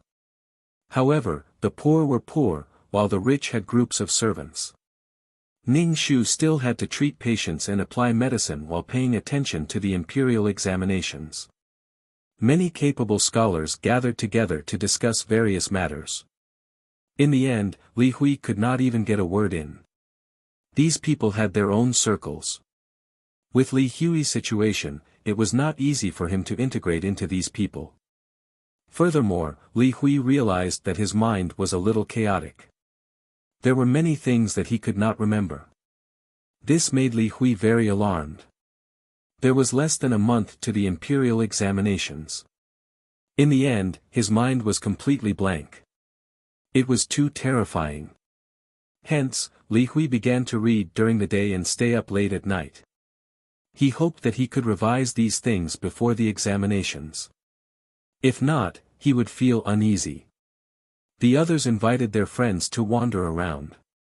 Li Hui was extremely hard-working. Anyone who saw him could not help but say that he was hard-working. However, some people snorted at him. After studying hard for 10 years, this was not a big deal. The most important thing now was to adjust his state of mind and recuperate. After all, he would be in the examination hall for a few days. Ning Shu occasionally came to visit Li Hui, but Li Hui didn't have a good attitude towards Ning Shu. After all, people would feel unhappy if they were rejected. He was clearly destined to be rich and powerful, but this old monk said that he was ordinary. Who would be happy? Especially at a time like this old monk was too damn annoying. He didn't know if it was because of the old monk's influence, but Li Hui felt that his mind was in a mess. He didn't feel good at all. How could he go to the examination hall in this state? It wasn't until Li Hui entered the narrow room that he realized he was sitting in the examination hall. However, when Li Hui looked at these test papers, his mind went blank. It was really blank. During this period of time, he had been revising, but there was no specific content in his mind. He knew all the words, but he didn't understand what was going on when they were connected. He was clearly the best at this, but why was his mind blank now? Why? Why? Li Hui was impatient. He grabbed his hair and his eyes were red. He almost tore the things in front of him apart. Li Hui forced himself to calm down. He ground the ink and began to answer the questions. However, it was useless because his brain was extremely slow. What was going on? Ning Shu waited outside. When he saw Li Hui come out, his hair was messy and his body stank. This would continue for a few days. Li Hui returned to the inn in a daze. He lay on the bed and banged his head against the wall. The next few days were like this. It made Li Hui nearly go crazy. Being locked in a small space, Li Hui nearly went crazy. He didn't do many of the questions. He was in a daze when it came to policy, poetry, and so on. Ning Shu knew that Li Hui wouldn't make it this time. After a few days of exams, Li Hui had lost a lot of weight. Li Hui slept for a day and then waited with difficulty for the results to be released. Even though Li Hui knew that he might not make it, he still had a tiny bit of hope in his heart. What if he made it? What if he made it? A few days later, it was time for the results to be released. The front of the list was crowded with people. Li Hui squeezed his way through and saw that his name wasn't on the list. He felt that it was normal, but at the same time, he felt pain. The tiny bit of hope in his heart was gone. He had spent the money and gained nothing. He wanted to return home in glory, but in the end, he didn't even make it to the bottom. Li Hui was in a daze. It was as if he had lost his soul. Looking at the top 3 scholars parading through the streets, Li Hui felt that the one riding at the front should be him. He wore the scholar's robe and wore a red flower on his head. He received the reverent gazes of the people. One by one, sachets and flowers were thrown at him. The eyes of the women looking at him were shy and timid. There was love and longing. This was supposed to be his glory. This feeling made him crazy. He directly rushed towards the scholar, but he was stopped by the guards who were maintaining order. Li Hui lost control and shouted, "This should be mine. The scholar is mine. It's mine." Li Hui's actions caused a commotion. This scene was similar to Fan Jin's craziness when he became a scholar. Li Hui didn't go crazy because he became a scholar, but because he failed. However, Li Hui's actions didn't cause any waves. He was just a scholar who lost his mind. He was even treated as a joke for a while. After all, he cried and said that he was the scholar. It was really a joke. Many people looked at Li Hui with a playful gaze. Their eyes were filled with mockery and laughter. When Li Hui woke up and saw the way people looked at him, he immediately packed his things and went home. When he returned home, he didn't feel like he was returning home in glory. However, everyone advised Li Hui that he was still young. The village chief said that he wanted to set up a school and let Li Hui teach. Every month, the students would have to pay their tuition. As the village's scholar, Li Hui had a high social status. Li Hui was very unhappy. What did they mean by letting him teach students? Did they think that he wouldn't be able to pass the examinations? Only those who didn't want to continue taking the imperial examinations would open private schools to teach and enlighten their children. Those enlightening books which said that a person's nature was good at birth wouldn't have the effect of revisiting the old and learning the new. Thus, they wouldn't have the time to read books. Li Hui directly rejected the village chief's suggestion. When he returned home, he ignored his brother's worried expression and went to sleep. The next day, he went to the mountains. He thought that he would see Wenhua reappear here. However, the house had already collapsed. Did that woman really leave just like that? Li Hui had never seen such a heartless woman. She didn't have any reluctance and left just like that. It was infuriating.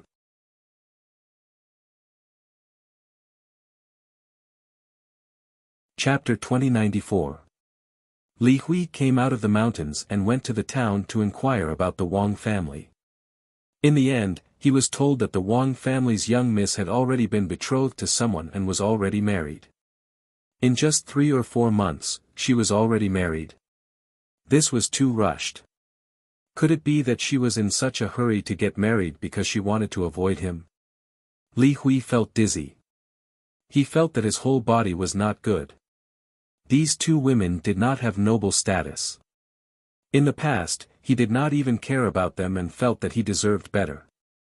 But this time, after going to the capital for the imperial examinations, Li Hui felt that his mind had become even more muddled. The things that were engraved in his mind in the past were now blurred. Furthermore, his thinking ability was not as good as before. His brain was not as fast as it used to be. From a top student to a bottom student, his comprehension ability had decreased by a lot. Li Hui felt that he had reached the end of his road as an elementary scholar. He had lost his ability. Li Hui felt that these 2 women were not bad. But one of them actually ran away and got married. Were they really so afraid of being associated with him? Li Hui's heart was filled with hatred. These women were really evil. They were all teasing him. Otherwise, why would such a situation occur? One said that she wanted to test him. The other was indifferent to his promise. She said that she would get married. Furthermore, it was during his imperial examinations. Because of this, Li Hui was depressed for a period of time. The invisible Ning Shu had always been by Li Hui's side. Seeing Li Hui's situation, Ning Shu was very happy. This was because Li Hui could no longer make a comeback. It was impossible for him to become a high official.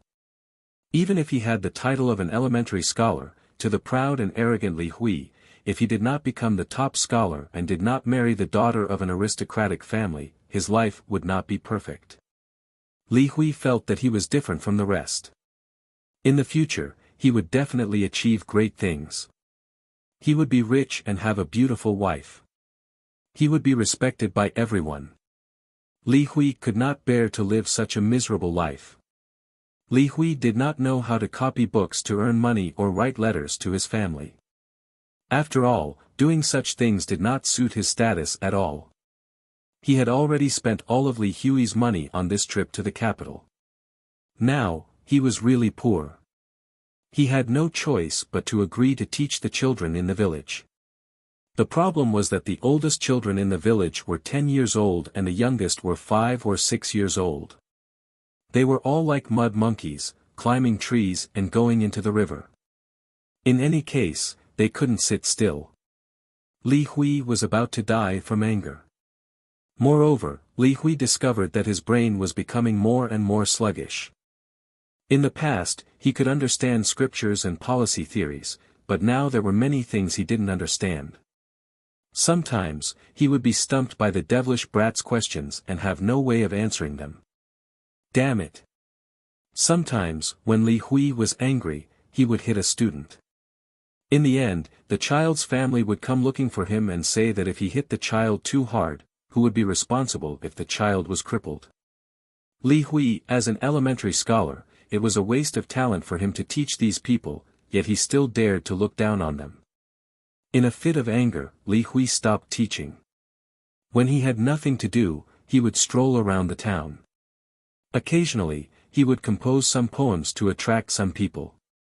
Li Hui wanted to attract people like Miss Wang who appreciated his talent and could support him in taking the imperial examinations. It wasn't easy for a poor family to produce a noble son. However, Li Hui no longer had the talent to compose poems. His purple aura and talent had been sucked away. Being an official was his only chance to turn things around, but it was clear that Li Hui no longer had the talent. Li Hui felt bitter in his heart. What was this? Could this be his punishment? Li Hui sighed in despair. Every day, he would eat pickled vegetables and coarse noodles. It really made Li Hui break down and break down.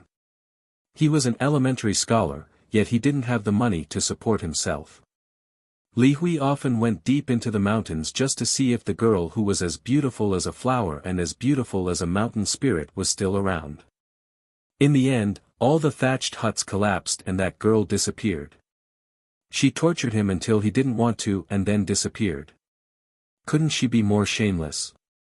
Li Hui felt that his life was too bitter. His sister-in-law was becoming more and more stingy. She didn't put any meat or oil in the dishes at home, and they didn't even have any noodles to eat. Flour was an expensive thing.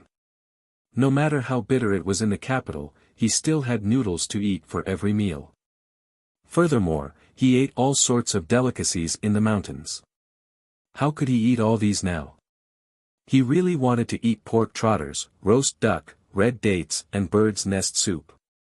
Were these things really meant for humans to eat? Li Hui tried to persuade his brother to prepare some good food. His brother's face was bitter. He said that all the money saved at home had been given to Li Hui to take the imperial examinations. Li Hui Ning Shu, who was watching from the side, was about to die of laughter.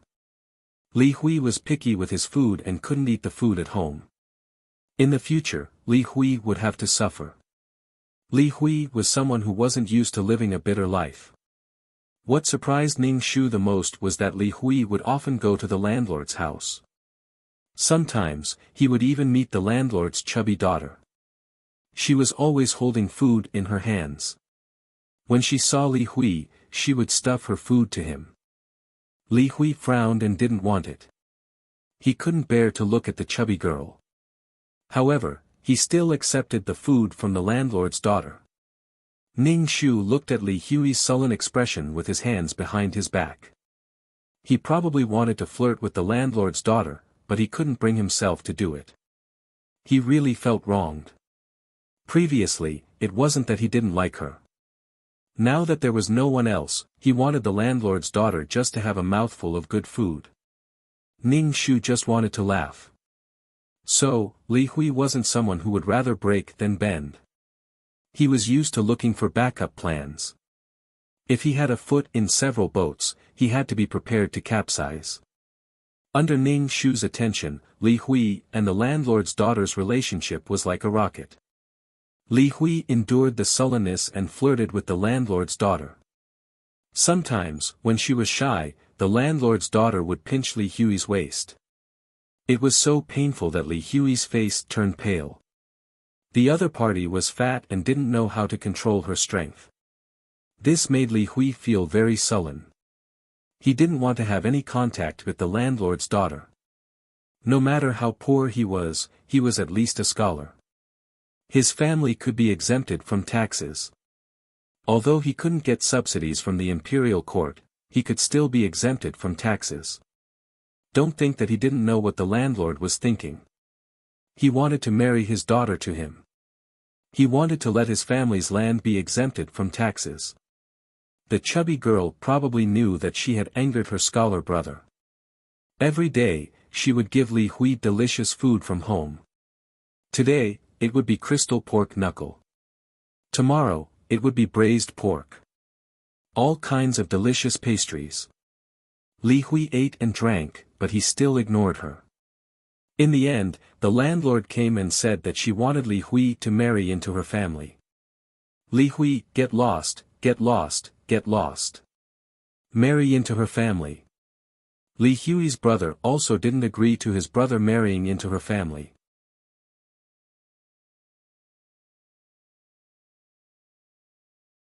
Chapter 2095.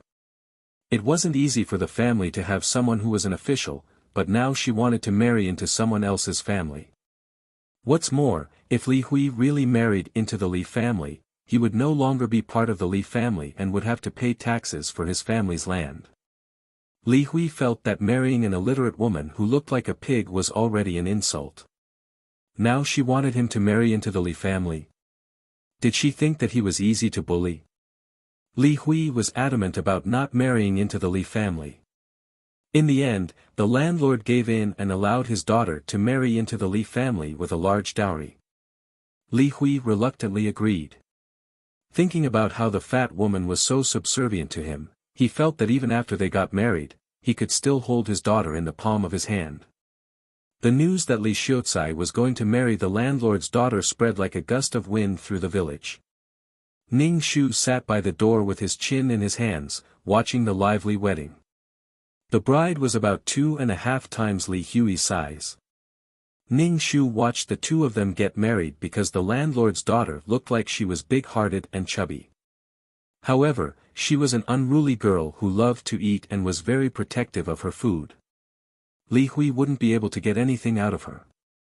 Furthermore, the landlord's daughter knew that she wouldn't be able to marry into a good family. Now that there was a scholar who wanted to marry her, of course she had to grab hold of him. Furthermore, her parents had said that she had to have the financial power in her hands. Otherwise, the man would have to go out and spend his time with beautiful women. During the wedding night, Ning Shu couldn't bear to look at it. Li Hui was probably going to suffocate when he thought of a fat woman lying on top of him. Ning Shu chuckled. Everything had its vanquisher. The landlord's daughter didn't hide her character and always considered herself to be his wife. She was his wife and it was only right and proper. Even though Li Hui told the landlord's daughter that women should be virtuous, he was still a scholar who couldn't reason with a soldier. She didn't even care about him and wouldn't give him anything to eat. Everyone in the village knew that Li Xiaocai was henpecked and would sometimes get beaten by his wife. This made Li Hui want to divorce her more than once. In the end, the two of them got into a fight. Furthermore, she was the landlord's daughter. How could he divorce her so easily? Li Hui thumped his chest and stamped his feet in regret. Why did he have to marry such a shrew? Li Hui did not have the physique of a landlord's daughter. The difference in physical strength between men and women did not exist at all between the two of them. They were evenly matched. Li Hui was often beaten until he covered his head and fled like a rat. Since he couldn't afford to offend or hide, Li Hui wanted to get some money from his wife, saying that he wanted to go to the capital to take the exam. However, the landowner's daughter widened her eyes and was extremely vigilant. She thought that Li Hui wanted money and went to find a vixen. She held the money tightly. She also knew that she wasn't beautiful enough. All men liked beautiful women, so she had to listen to her mother and control him. Li Hui was so angry that he almost vomited blood. This was related to his future and he actually didn't want to pay. Li Hui could only use the title of the top scholar's wife to tempt his wife. The landlord's daughter was pleasantly surprised at first. It would be even better if she could become the top scholar's wife. However, she had to follow along, otherwise, her man would be taken away by some vixen. When Li Hui heard that his wife wanted to go with him, if people knew that she was his wife, he would be laughed to death. He was already the joke of the village and did not want to lose face so far away. Li Hui knew that he didn't pass the exam and only wanted to deduct some money from her. For example, he wanted to buy ink, paper, inkstone, books and so on. He wanted to borrow some money to go out and have fun. In the end, she still wanted to buy it with him. What made Li Hui feel even more humiliated was that every time they had sex, it was half forced. A huge lump was pressing on his body and the bed was about to fall apart. As for the landlord's daughter, she seemed to have discovered a kind of pleasure. Other than eating, she had another hobby. However, it made Li Hui's face turn green. It was extremely uncomfortable. Although there was delicious food, although there were crystal pork trotters, red braised pork and pastries, the mental torture was very painful. Ning Shu saw that there was no longer a bit of purple luck on Li Hui's head. He was restrained by his wife. Moreover, because Li Hui's wife was too fat, she had fertility problems. If Li Hui did not take in concubines, he might not have any descendants. Ning Shu smiled slightly. Li Hui no longer had purple luck. Not only did he not have purple luck, there was also a trace of black energy. From now on, dark clouds covered his head. How bad. He once pointed to the sky and swore to these two women that he would only marry one in his life. In the end, he did not marry either of them. He married another woman. Li Hui was more unlucky. Wherever he went, he would be unlucky. If he did not break his leg, he would be bitten by dogs. For some reason, these dogs chased after Li Hui and bit him. Anyway, he had no chance to rise up again. Now that he had a wife who was so protective of him, Li Hui's future days would be difficult. After transforming into a monk, Ning Shu returned to the Wuyu temple. When he met someone who needed treatment, he would help. He walked to the entrance of the Wuyu temple and transformed into Taoyao. Ning Shu went straight to the door of Huiji's meditation room and said, "Master, I am back." Then, Ning Shu heard some rustling sounds. "Why did you bring back such a vicious aura?" The old monk Huiji opened the door of the meditation room and saw Ning Shu. His long eyebrows twitched. Ning Shu spun around. "What evil energy? I went down the mountain to do a good deed." Kiki. Huiji started to chant. Ning Shu felt a Buddhist aura merge into his body and it felt really warm.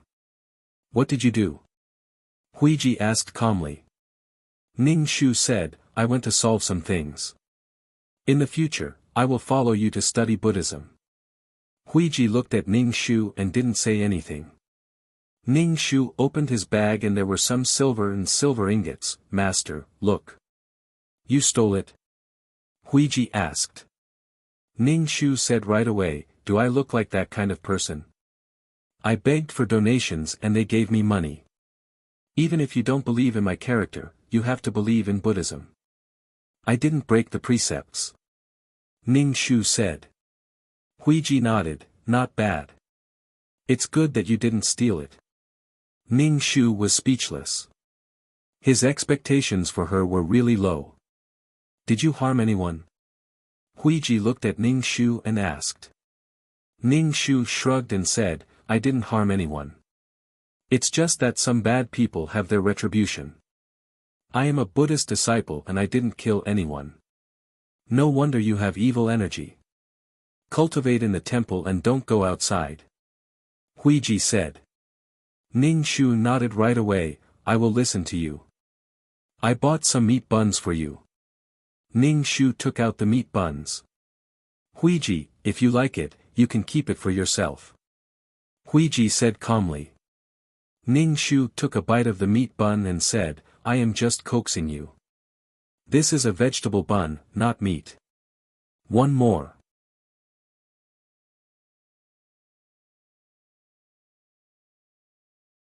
Chapter 2096. You can keep it for yourself. Huiji touched the prayer beads and looked at the steamed bun helplessly. Don't go out during this period of time. Study Buddhism and get rid of the hostility in your personality. Ning Shu shrugged. Getting rid of the hostility? Was he going to turn her into a little white rabbit? How was she going to complete the mission if she became a silly sweet girl? Perhaps some aspects of her were hostile to the old monk, but this was a characteristic that she could protect herself. No matter how the old monk Huiji tried, he could not convert him. If this method could be used to convert people, then there would not be so many people who would want to counterattack. This kind of simple chanting could not solve the problem. There was no such thing as repaying evil with good. Without experiencing it personally, one would not understand the pain. Ning Shu chewed on the steamed bun and said with a smile, okay, disciple will follow master and study Buddhism and become a master. Perhaps it was better to let Tao Yao, who was naturally bathed in Buddhism, study Buddhism. As for her, it was a little difficult, but she respected faith. You've eaten the steamed bun. Let's go out. Eating steamed buns in his meditation room was really, Ning Shu nodded and prepared to take the money. Ning Shu was not sure if she would stay in Wuxia Temple forever. After all, she still had to go out to find the world's source. Ning Shu really did not want to beg for alms with such a bowl. She also wanted to go on a trip. Huiji said, you want to take the incense money that the pilgrims gave to the temple? Ning Shu said, I'm begging for alms. The disciples of the temple went out to beg for alms. Other than food, everything else was brought back to the temple, Huiji said. Ning Shu was speechless. This was going to be confiscated. Ning Shu felt anxious without money in her hands. She struggled desperately. Do I have to hand it all over? Huiji nodded. Ning Shu angrily took away all the steamed buns, not leaving a single one for the old monk Huiji. She begged for alms, but he didn't leave her a single copper coin. Huiji chanted Amitabha. Don't be so obsessed with money that you can't extricate yourself from it. These things can't be brought with you when you're born, and you can't take them with you when you die. Ning Shu almost rolled his eyes. Then why does the temple collect money for incense? Huiji said, that's to let those who are lost have a sense of belonging. So many people needed to eat. Ning Shu was really caught off guard and was fed chicken soup. He turned around and left. In the following days, Ning Shu was no different from a monk in a monastery. Every day, he would wake up early in the morning to do morning prayers. After 3 meals a day, Huiji called Ning Shu over to talk about Buddhist scriptures. It was as if he wanted to pour all the Buddhist scriptures into her mind. When there was nothing to do, Ning Shu would run to the back of the mountain, pick the big peaches on his body, and sit on a tree branch to eat. Wuxia Temple was surrounded by mountains and forests. Wuxia Temple was lucky that it wasn't attacked by wild beasts. Even if there were any wild beasts, they wouldn't dare to barge into the peaceful land of Buddhism. Ning Shu walked further and further. He wanted to see if there was any world's origin. So irritating. He still hadn't found the world's origin. He didn't know if it was Ning Shu's misperception, but Ning Shu felt that the last world's origin was really damn hard to find. However, when he was still a beginner and advanced mission enforcer, he didn't find the world's origin when he was doing missions. He also didn't subconsciously want to find the world's origin. Ning Shu chewed on the peaches and walked in the mountain forest. He saw a carrot that was white and tender. It had 2 leaves on its head and a red string tied around its body. Carrot. This little carrot had quite a number of roots. Ning Shu raised his eyebrows. Could it be a human ginseng that had turned into a spirit? When the little carrot saw Ning Shu, it immediately stopped and ran in another direction. Not long later, a Taoist wearing a Taoist robe appeared. When he saw Ning Shu and a beautiful woman in the deep mountain forest, he immediately glared at him. "You demon, hurry up and reveal your true form." The corner of Ning Shu's mouth twitched. "Reveal your sister." Ning Shu chuckled. Enemies were bound to meet on a narrow road.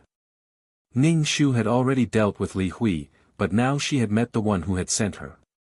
She had to destroy the cultivation base of the person who had sent her and extract his soul to make an artifact. This Taoist looked rather sage-like. However, Ning Shu noticed that there was a black aura on his body. This aura should be entangled with karma or slaughter. Which meant that there were definitely quite a number of wild beasts that had died in the hands of this Taoist. After all, demons weren't like immortals. They were born in the orthodox ways.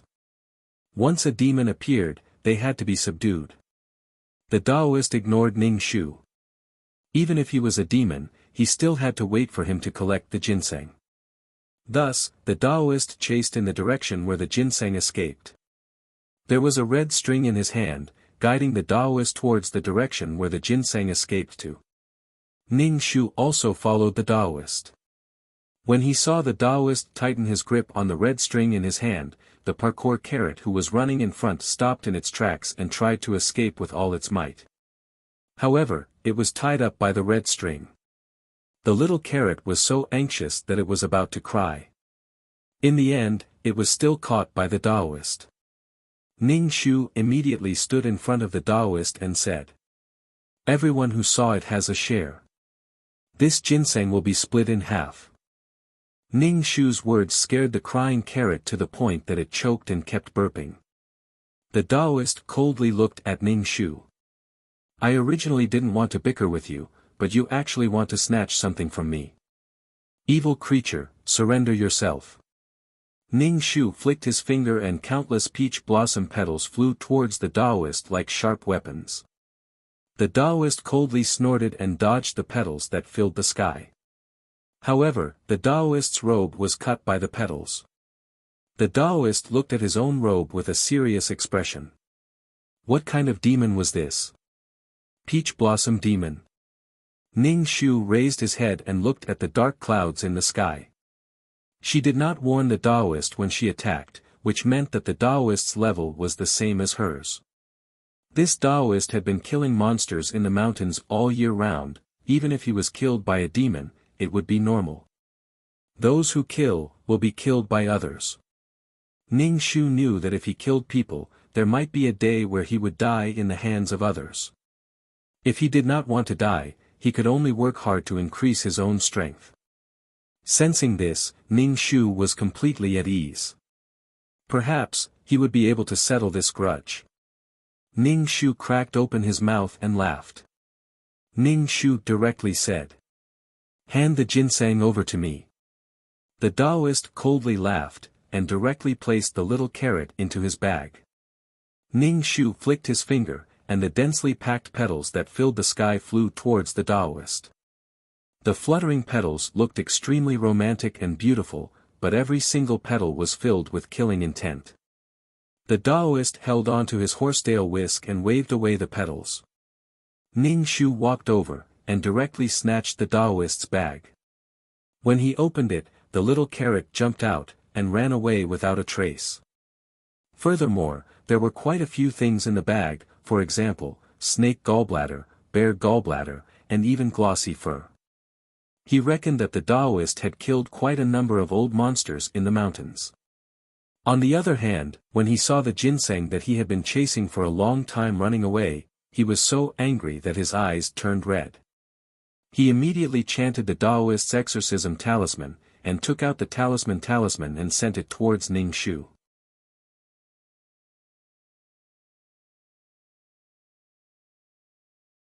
Chapter 2097. These talismans were really simple for Ning Shu. But as a monster, he was afraid of these Taoist and Buddhist things. Ning Shu reached out with vines. The talismans hit the vines, causing them to give off smoke. Ning Shu extended even more vines and wrapped the Taoist priest, tying him up like a dumpling. The Taoist priest struggled with all his might but was unable to break free from the vines. His face flushed red as he shouted sternly, "Demon, let go of me." Ning Shu chuckled and tightened her grip around the Taoist priest. The Taoist priest felt like he was about to suffocate. Amitabha. Huiji appeared out of nowhere. Ning Shu couldn't help but roll his eyes. When the priest saw Huiji, his eyes lit up. If it was a normal monster, he would definitely be able to deal with it. But this monster was a little strong. The vines were too tough to deal with and he had no way to fight back at all. "Master Huiji, please help me. This monster is really arrogant." The priest shouted right away. Ning Shu said straightforwardly, "Old man, go away. Don't forget that Huiji was injured by this priest and passed away." Now, this priest was actually asking Huiji for help. Huiji said Amitabha and said to Ning Shu, "Why do you want to kill him?" Ning Shu smiled and said, "Why not? This person is a priest, you can't turn him into a monk." "Don't kill." Huiji said. Ning Shu said, "I have a reason for killing him. This priest killed many monsters in the mountains. If they were monsters that did evil, then so be it. But the monsters in the forests didn't go out to do evil, so he came to kill them too." Ning Shu couldn't say that he killed the two of them, so he found an excuse. When the priest heard the conversation between Ning Shu and Huiji, he nearly couldn't breathe. The two of them knew each other. Ning Shu was curious about where Huiji came from. He couldn't help but ask, "Master, have you been following me?" Huiji said, "I was looking for you but you weren't in the temple." He knew that he was out. He didn't do anything out of the ordinary. "Huiji, to think that you are an enlightened monk. You actually colluded with a monster. If news of this spreads out, how can you be called a living Buddha?" The priest struggled but he couldn't break free from the vines. The problem was that the monk and the monster were on the same side. He might be killed. "Bodhi, let him go," Huiji said. Ning Shu shook his head, "Master, you said that you have compassion for the world. Even if there are monsters in the mountains, there are innocent people. Even Buddhas have angry eyes. The Vajra warriors have angry eyes to subdue evil people while the Bodhisattva has kind eyes to attract good people. Both of them are for the convenience of saving people. Why can't I kill evil people?" Huiji smiled. His long snow-white eyebrows and beard made him look kind. He said to the priest who was tied up like a dumpling, "Benefactor, don't worry. I will definitely send the benefactor off." The priest was speechless. Ning Shu was speechless. Not only did he kill you, he even promised to send you off. He really had the characteristics of Buddhism. The Taoist priest's expression was ferocious as he directly took out his magic weapon and attacked Huiji. This person was simply too hateful. He shouted at the top of his lungs, "Scum who colludes with demons." Monsters were low-level creatures. This old monk was crazy and wanted to kill him with a monster. Didn't he know that humans were afraid of monsters and the power of monsters? If people knew that the living Buddha of the Wuyu temple took in a monster as a disciple, it would definitely cause a huge uproar. The Wuyu temple might even cease to exist. The horsetail whisk attacked Huiji. Huiji removed the prayer beads on his wrist and threw them at the horsetail whisk to block it. Huiji chanted scriptures. Ning Shu used the sharp vines to pierce the priest's heart and body. The priest's shrill voice suddenly stopped and the horsetail whisk fell to the ground. Huiji stared at Ning Shu. Clearly, he didn't expect Ning Shu to really kill him. In the end, he chanted Amitabha and sat down cross-legged. He really started to send the priest off. Ning Shu made sure that the priest was dead and his heart had turned into minced meat. He took back the vines and washed the bloodstains on them with water. Then he took back the vines. The mountain forest was filled with the sound of Sanskrit, which calmed people's hearts. Ning Shu saw the priest's soul enter a black hole. He didn't expect that Huiji could really send people off. However, he shouldn't be able to see the black hole that led to the world of samsara. Not long after, Huiji stopped chanting.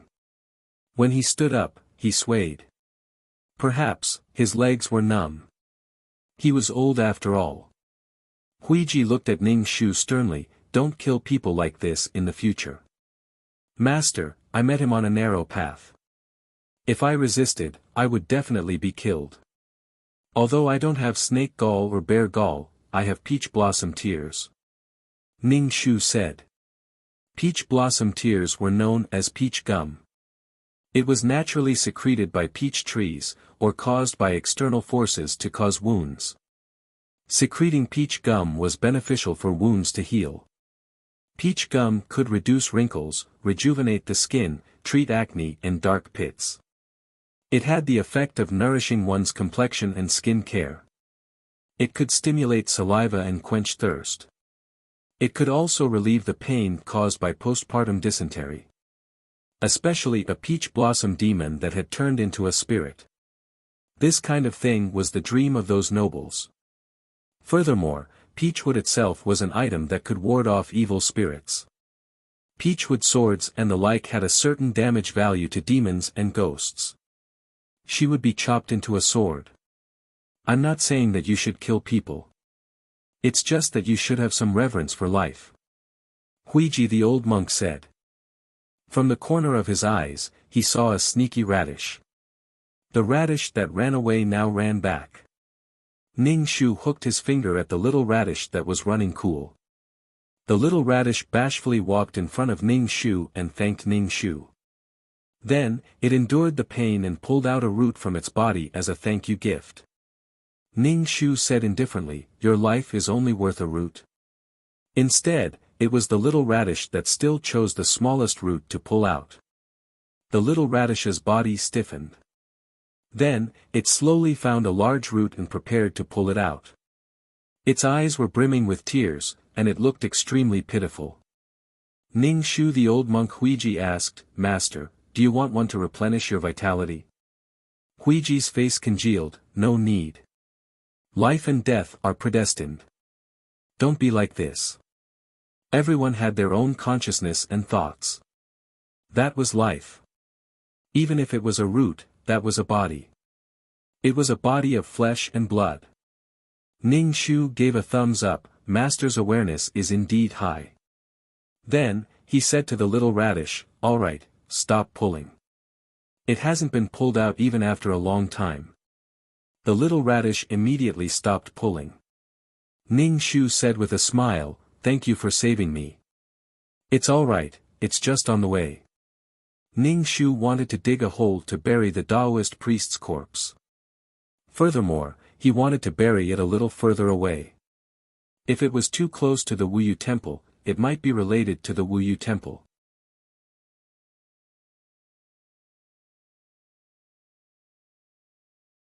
Chapter 2098. Maybe the old monk could handle it, but it was better to avoid unnecessary trouble. Ning Shu said to Huiji, "Master, I'll find a place to bury him." Huiji said indifferently, "Since he was killed by a mountain spirit, why would he know how to bury him? Drag him to a place where there are many wild beasts." Ning Shu looked at Huiji in surprise. Huiji said, "The body is just a stinky skin, it's just a look." Ning Shu did not refute. He asked the little radish where there were many wild wolves, then he dragged the Taoist priest's corpse to the place where the wild wolves gathered. The Taoist priest's corpse would definitely be torn apart by the wild beasts. When he returned to his original spot, Huiji was chanting scriptures with his prayer beads. Ning Shu walked over. Huiji looked at Ning Shu with a sharp gaze. Ning Shu said, "Master, you pity all living beings. Those spirits living in the deep mountains and forests are also living beings. Do you think that I'm wrong?" The most important thing for her was the mission. If she did not get rid of the Taoist priest, she would definitely be unlucky if she met another Taoist priest in the future. At that time, the old monk would also be implicated. The Taoist priest would kill any demon he met. If he met Tao Yao, he would not be kind enough to let Tao Yao go. Therefore, killing him was the best choice. You're not wrong, it's just that your temper is too sharp. Huiji said. Ning Shu said, I'm going to kill him anyway. Do I have to be forced to do so? If you have the ability, why don't you do it? For example, when dealing with Li Hui, Ning Shu could not do it directly. What could he do? He could only take a roundabout way. But when dealing with the Taoist priest, there were no restrictions at all. Whatever method was useful, he would use it. Huiji said, go back and copy the scriptures. Ning Shu nodded and did not refute. The little radish followed beside Ning Shu, the two leaves on its head swaying. Ning Shu said directly, why are you following me? Do you believe that I won't eat you in one bite? You're very nutritious, eating you will prolong my life. The little radish immediately burrowed into the ground and disappeared. Ning Shu followed Huiji back to Wuyo Temple. Huiji gave Ning Shu a bundle of scriptures and said, copy these scriptures. Ning Shu said directly, I can't read. Just copy what's written on it. There's no need to recognize it. Huiji said, you shouldn't kill unless it's the right time. You shouldn't take someone's life unless you have no other choice. Ning Shu replied with an "oh" and said, disciple understands. Then he carried the stacks of scriptures and went to copy them. Back in his own meditation room, Ning Shu began to grind the ink stick. He took a piece of white paper and started to copy the book. Now, not only did Ning Shu have to copy the book, he also had to do homework like the other monks. After that, he also had to listen to Huiji's teachings. Huiji did not say that Ning Shu could not kill, but he said that he should respect life before killing. He should not harm life until the very last moment. Although Ning Shu felt that Huiji was right, but sometimes, if he did not eliminate the source of trouble, there would be no end of trouble. If Tao Yao met that Taoist after she left, would Tao Yao be able to kill that Taoist? After all, Tao Yao grew up under the Buddha's light. He would not kill easily. He would be compassionate and would be killed by that Taoist. That Taoist's life was a life, but were other people's lives not a life? Ning Shu seemed to be listening to Huiji's teachings on the surface, but his way of doing things might not be able to change. When Huiji encountered something, his reaction would be, sigh, he can still be saved. When Ning Shu encountered something, his reaction would be, if he should save someone, he should save someone. If he should cremate someone, he should cremate someone. There was a time limit for her mission. The longer she dragged it out, the later the person who entrusted her would return. Where would he have so much time to blabber on and on? Let the real Tao Yao come back and play with you. Perhaps Tao Yao was Huiji's qualified Buddhist disciple. He was compassionate, had a kind heart, and was also very perceptive. After experiencing the tribulation of love, he might reach a new height. But Ning Shu might not be. Even if Ning Shu became a Buddhist disciple, he should be an angry Vajra, and do the work of killing. After Ning Shu left the meditation room, Huiji let out a sigh. Huiji, sigh. When Ning Shu returned to her meditation room, she saw that little radish was in her room, and was thanking Ning Shu. Ning Shu said, since you want to thank me, then help me copy the scriptures. Little radish looked at the scriptures on the table, and immediately shook his head. He didn't know how to do it. Don't appear here, there are a lot of pilgrims in the temple. If someone sees you, you will be in trouble. The greed of humans was endless. If they saw the legendary ginseng spirit, they would go crazy. There was also a legend that if one ate a mouthful of the ginseng spirit, they would be able to ascend to immortality and live forever. Ning Shu had never thought of using the ginseng to repay her. She had a grudge with the Taoist in the first place. If people knew that there was a ginseng in the Wuyu temple, and it was a ginseng that could run, there would probably be people who would flip the entire Wuyu temple over. At this time, even if the temple worshipped the gods, it would be useless. No one had seen the Buddha or Bodhisattva before, but the ginseng was real. When Little Radish heard that, he was instantly frightened, and hurriedly burrowed into the ground and ran away. Ning Shu finished copying the scriptures with difficulty, and placed it in front of old monk Huiji, and said, "Master, I have finished copying the scriptures, I want to go out." Old monk Huiji checked the contents that Ning Shu had copied, and asked without even raising his eyes, "Where are you going?"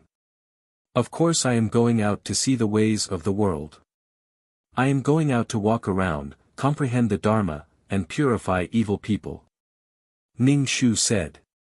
He just wanted to go out and see if there was any world source. Furthermore, he could also do some good things when he went out. She was not a murderous maniac. Why did she have to kill those people who were not related to her? Why did she have to get involved with those people who were not related to the mission at all?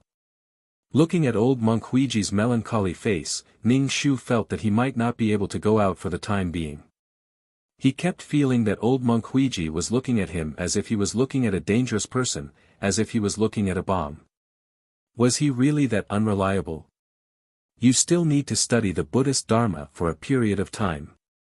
Don't go out so often, you are tainted with evil energy and the mortal world. Huiji said, "You run outside every day, your heart is wild." Ning Shu was speechless.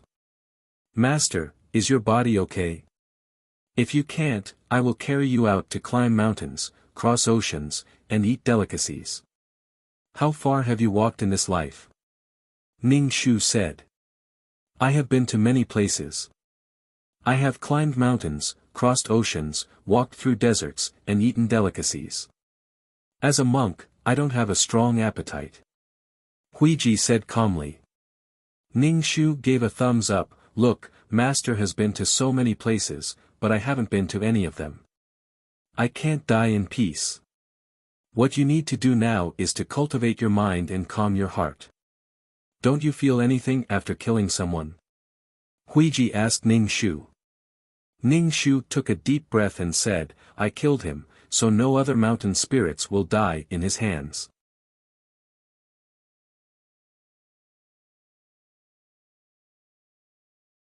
Chapter 2099. Let's not talk about others first.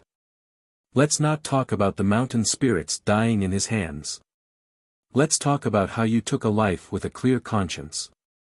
Don't you have any feelings in your heart?" Huiji asked.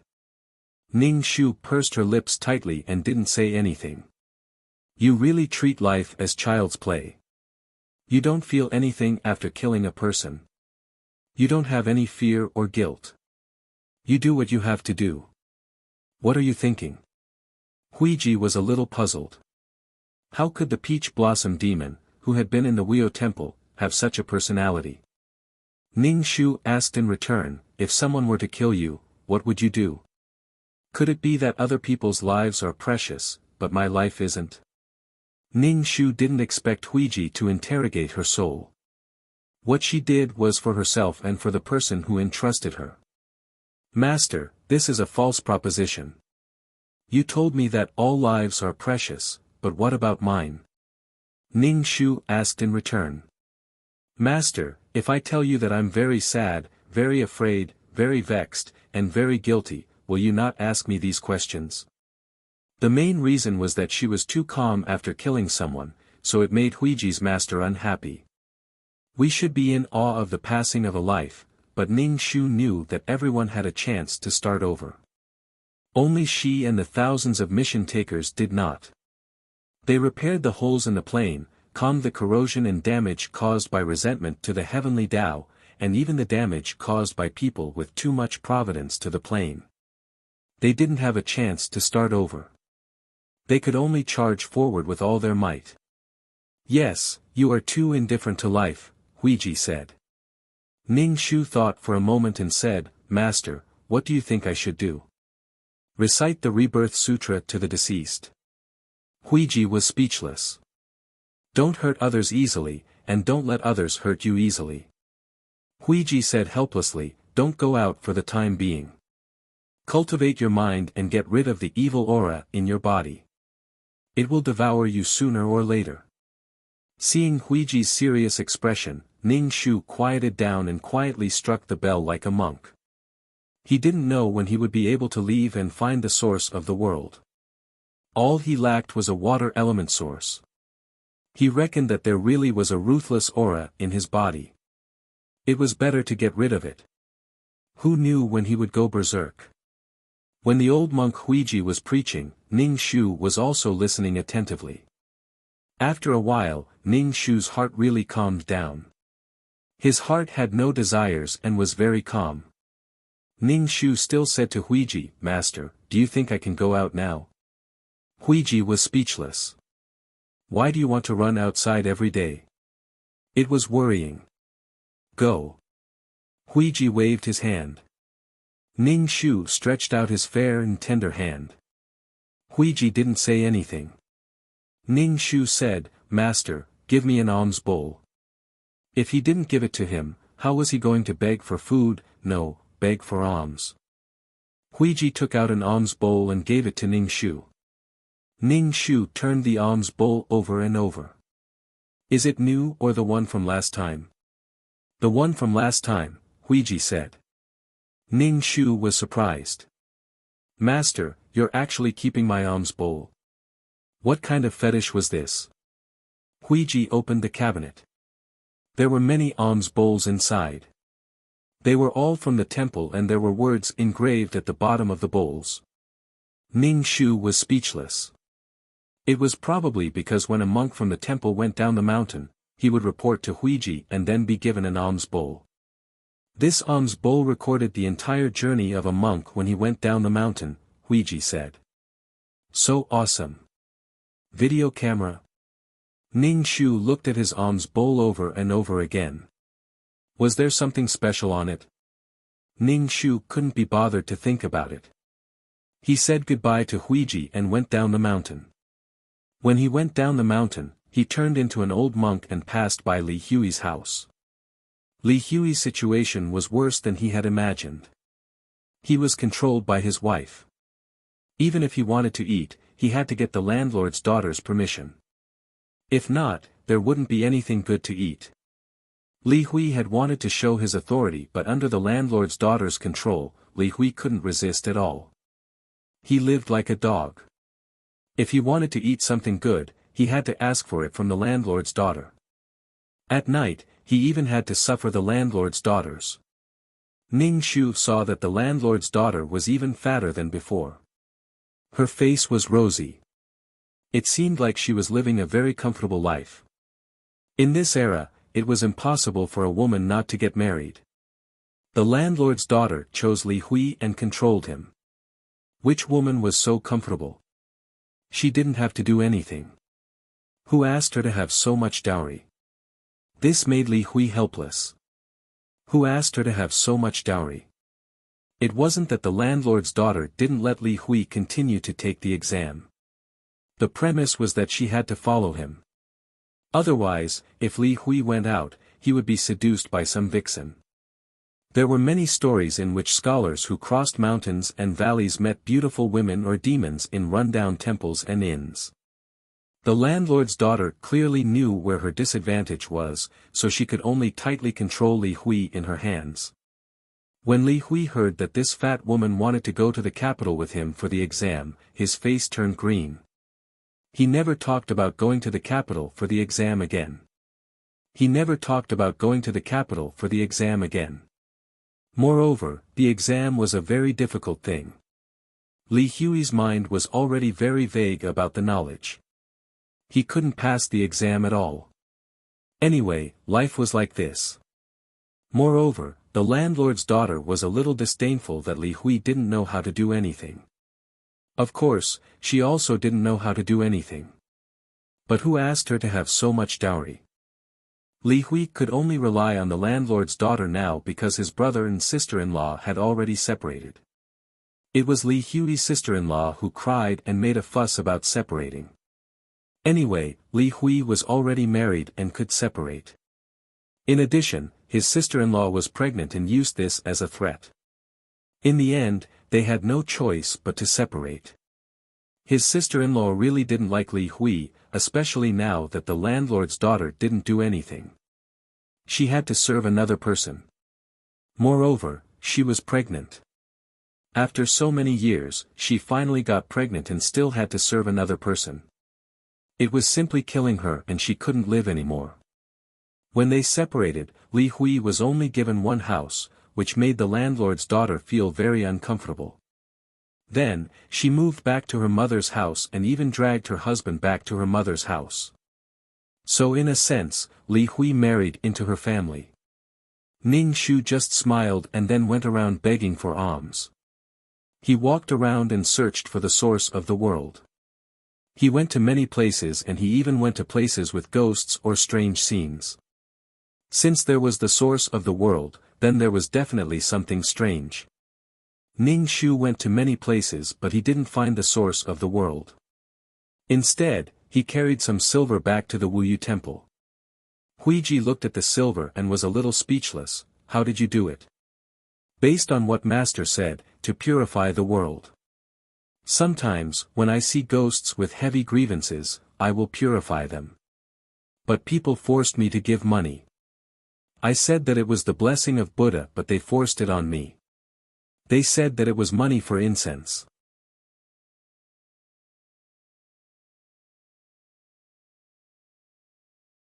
Chapter 2100. Huiji felt that his disciple was really lucky with money. If one day the temple was really full, he would let this disciple go out and beg for alms. After a trip, he would have money. Ning Shu didn't care about money. What he wanted was the source of the world. A world origin was a plane's evolution process. In addition to the world origin it needed, it would also evolve an additional world origin. It could only be said that the worlds that Ning Shu came from did not evolve an additional world origin. Even if he really found the source of the world, it might not be the water element source that he needed. Huiji saw Ning Shu's sad face and asked, "What did you meet outside?" "Don't worry about me. Let me cry for a month and I will be fine," Ning Shu said casually.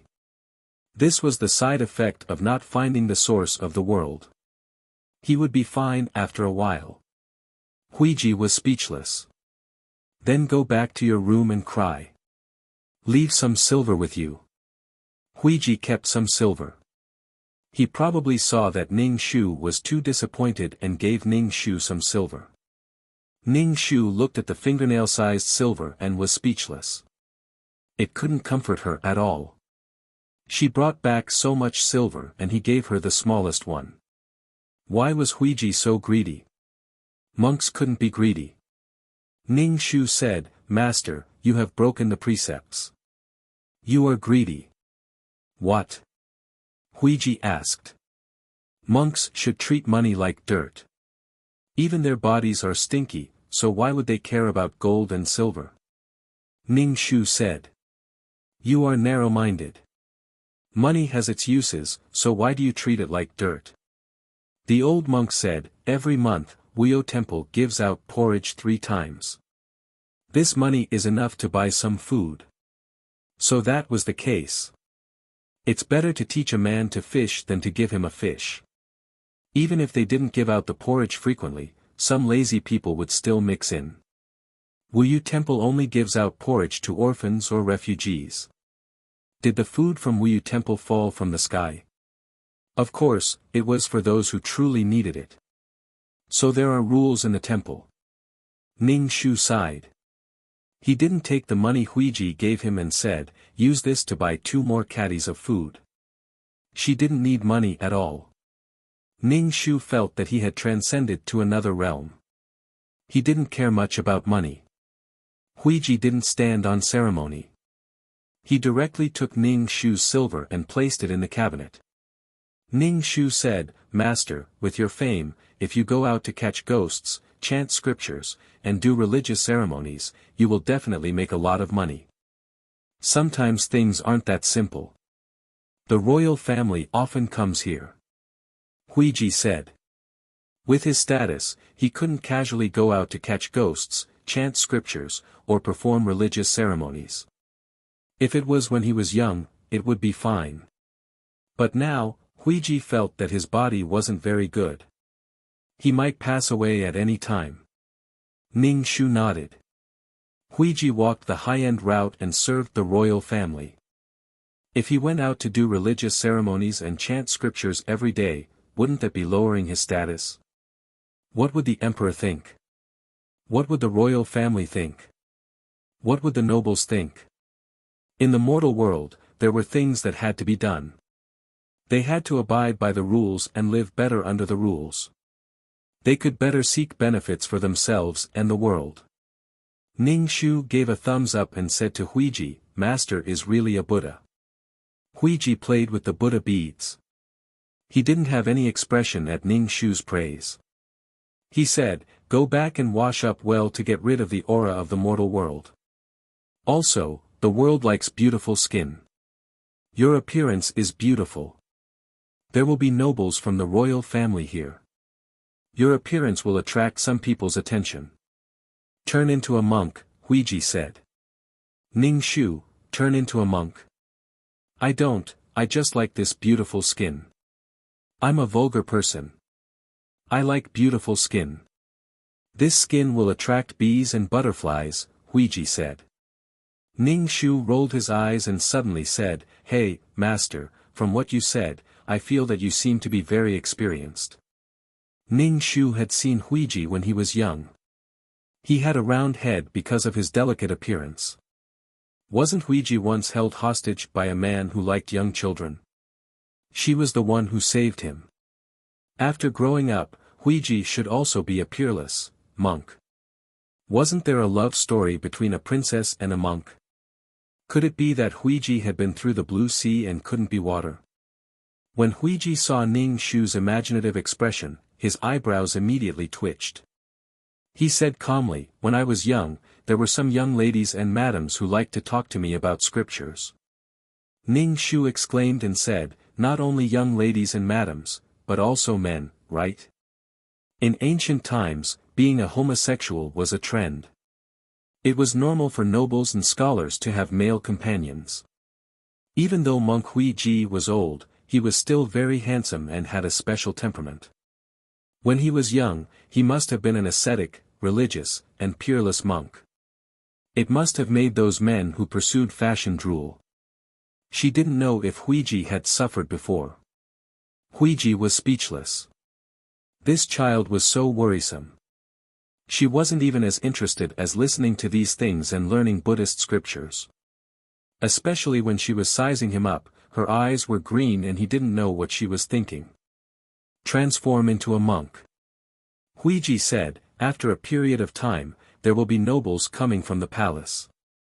If you don't want to go to the palace, then obediently transform into a monk." Alright, this was something that couldn't be helped. The feudal emperor was the boss. He couldn't possibly leave the tiger's den and enter the wolf's mouth. Ning Shu transformed into an old monk. He bowed towards Huiji and said, "Master, what do you think of my current appearance?" Huiji nodded and then said, "From now on, you will be a monk in Wuxia Temple." Ning Shu returned to his meditation room and saw a little radish sleeping on his bed. Ning Shu walked over and pulled its roots. The little radish instantly woke up from the pain. Seeing an old monk and not a beautiful woman, it instantly jumped to the foot of the bed. "Who are you? Why did you enter my wife's room?" Ning Shu was speechless. What the hell, it was still wearing a dudu and it wanted to find a woman. Was it trying to repay the debt of saving its life with its body? "I am going to stew you," Ning Shu said expressionlessly. The little radish went in front of Ning Shu and sniffed. "There is a peach blossom fragrance on your body. How did you become like this? Old and ugly." Ning Shu carried it to the side, then sat on the bed and rubbed his thighs. He had walked quite a bit in this period of time, his thighs had turned into radish legs. You're tuning in to the Han Lee's Wuxia Adventures YouTube channel. We're so grateful for your support, and don't forget to subscribe to join us on this incredible journey through captivating stories. Your generosity through donations truly makes a world of difference, as it's the primary source of revenue that allows me to expand and enhance this channel for you. Thank you from the bottom of my heart for being a part of this adventure.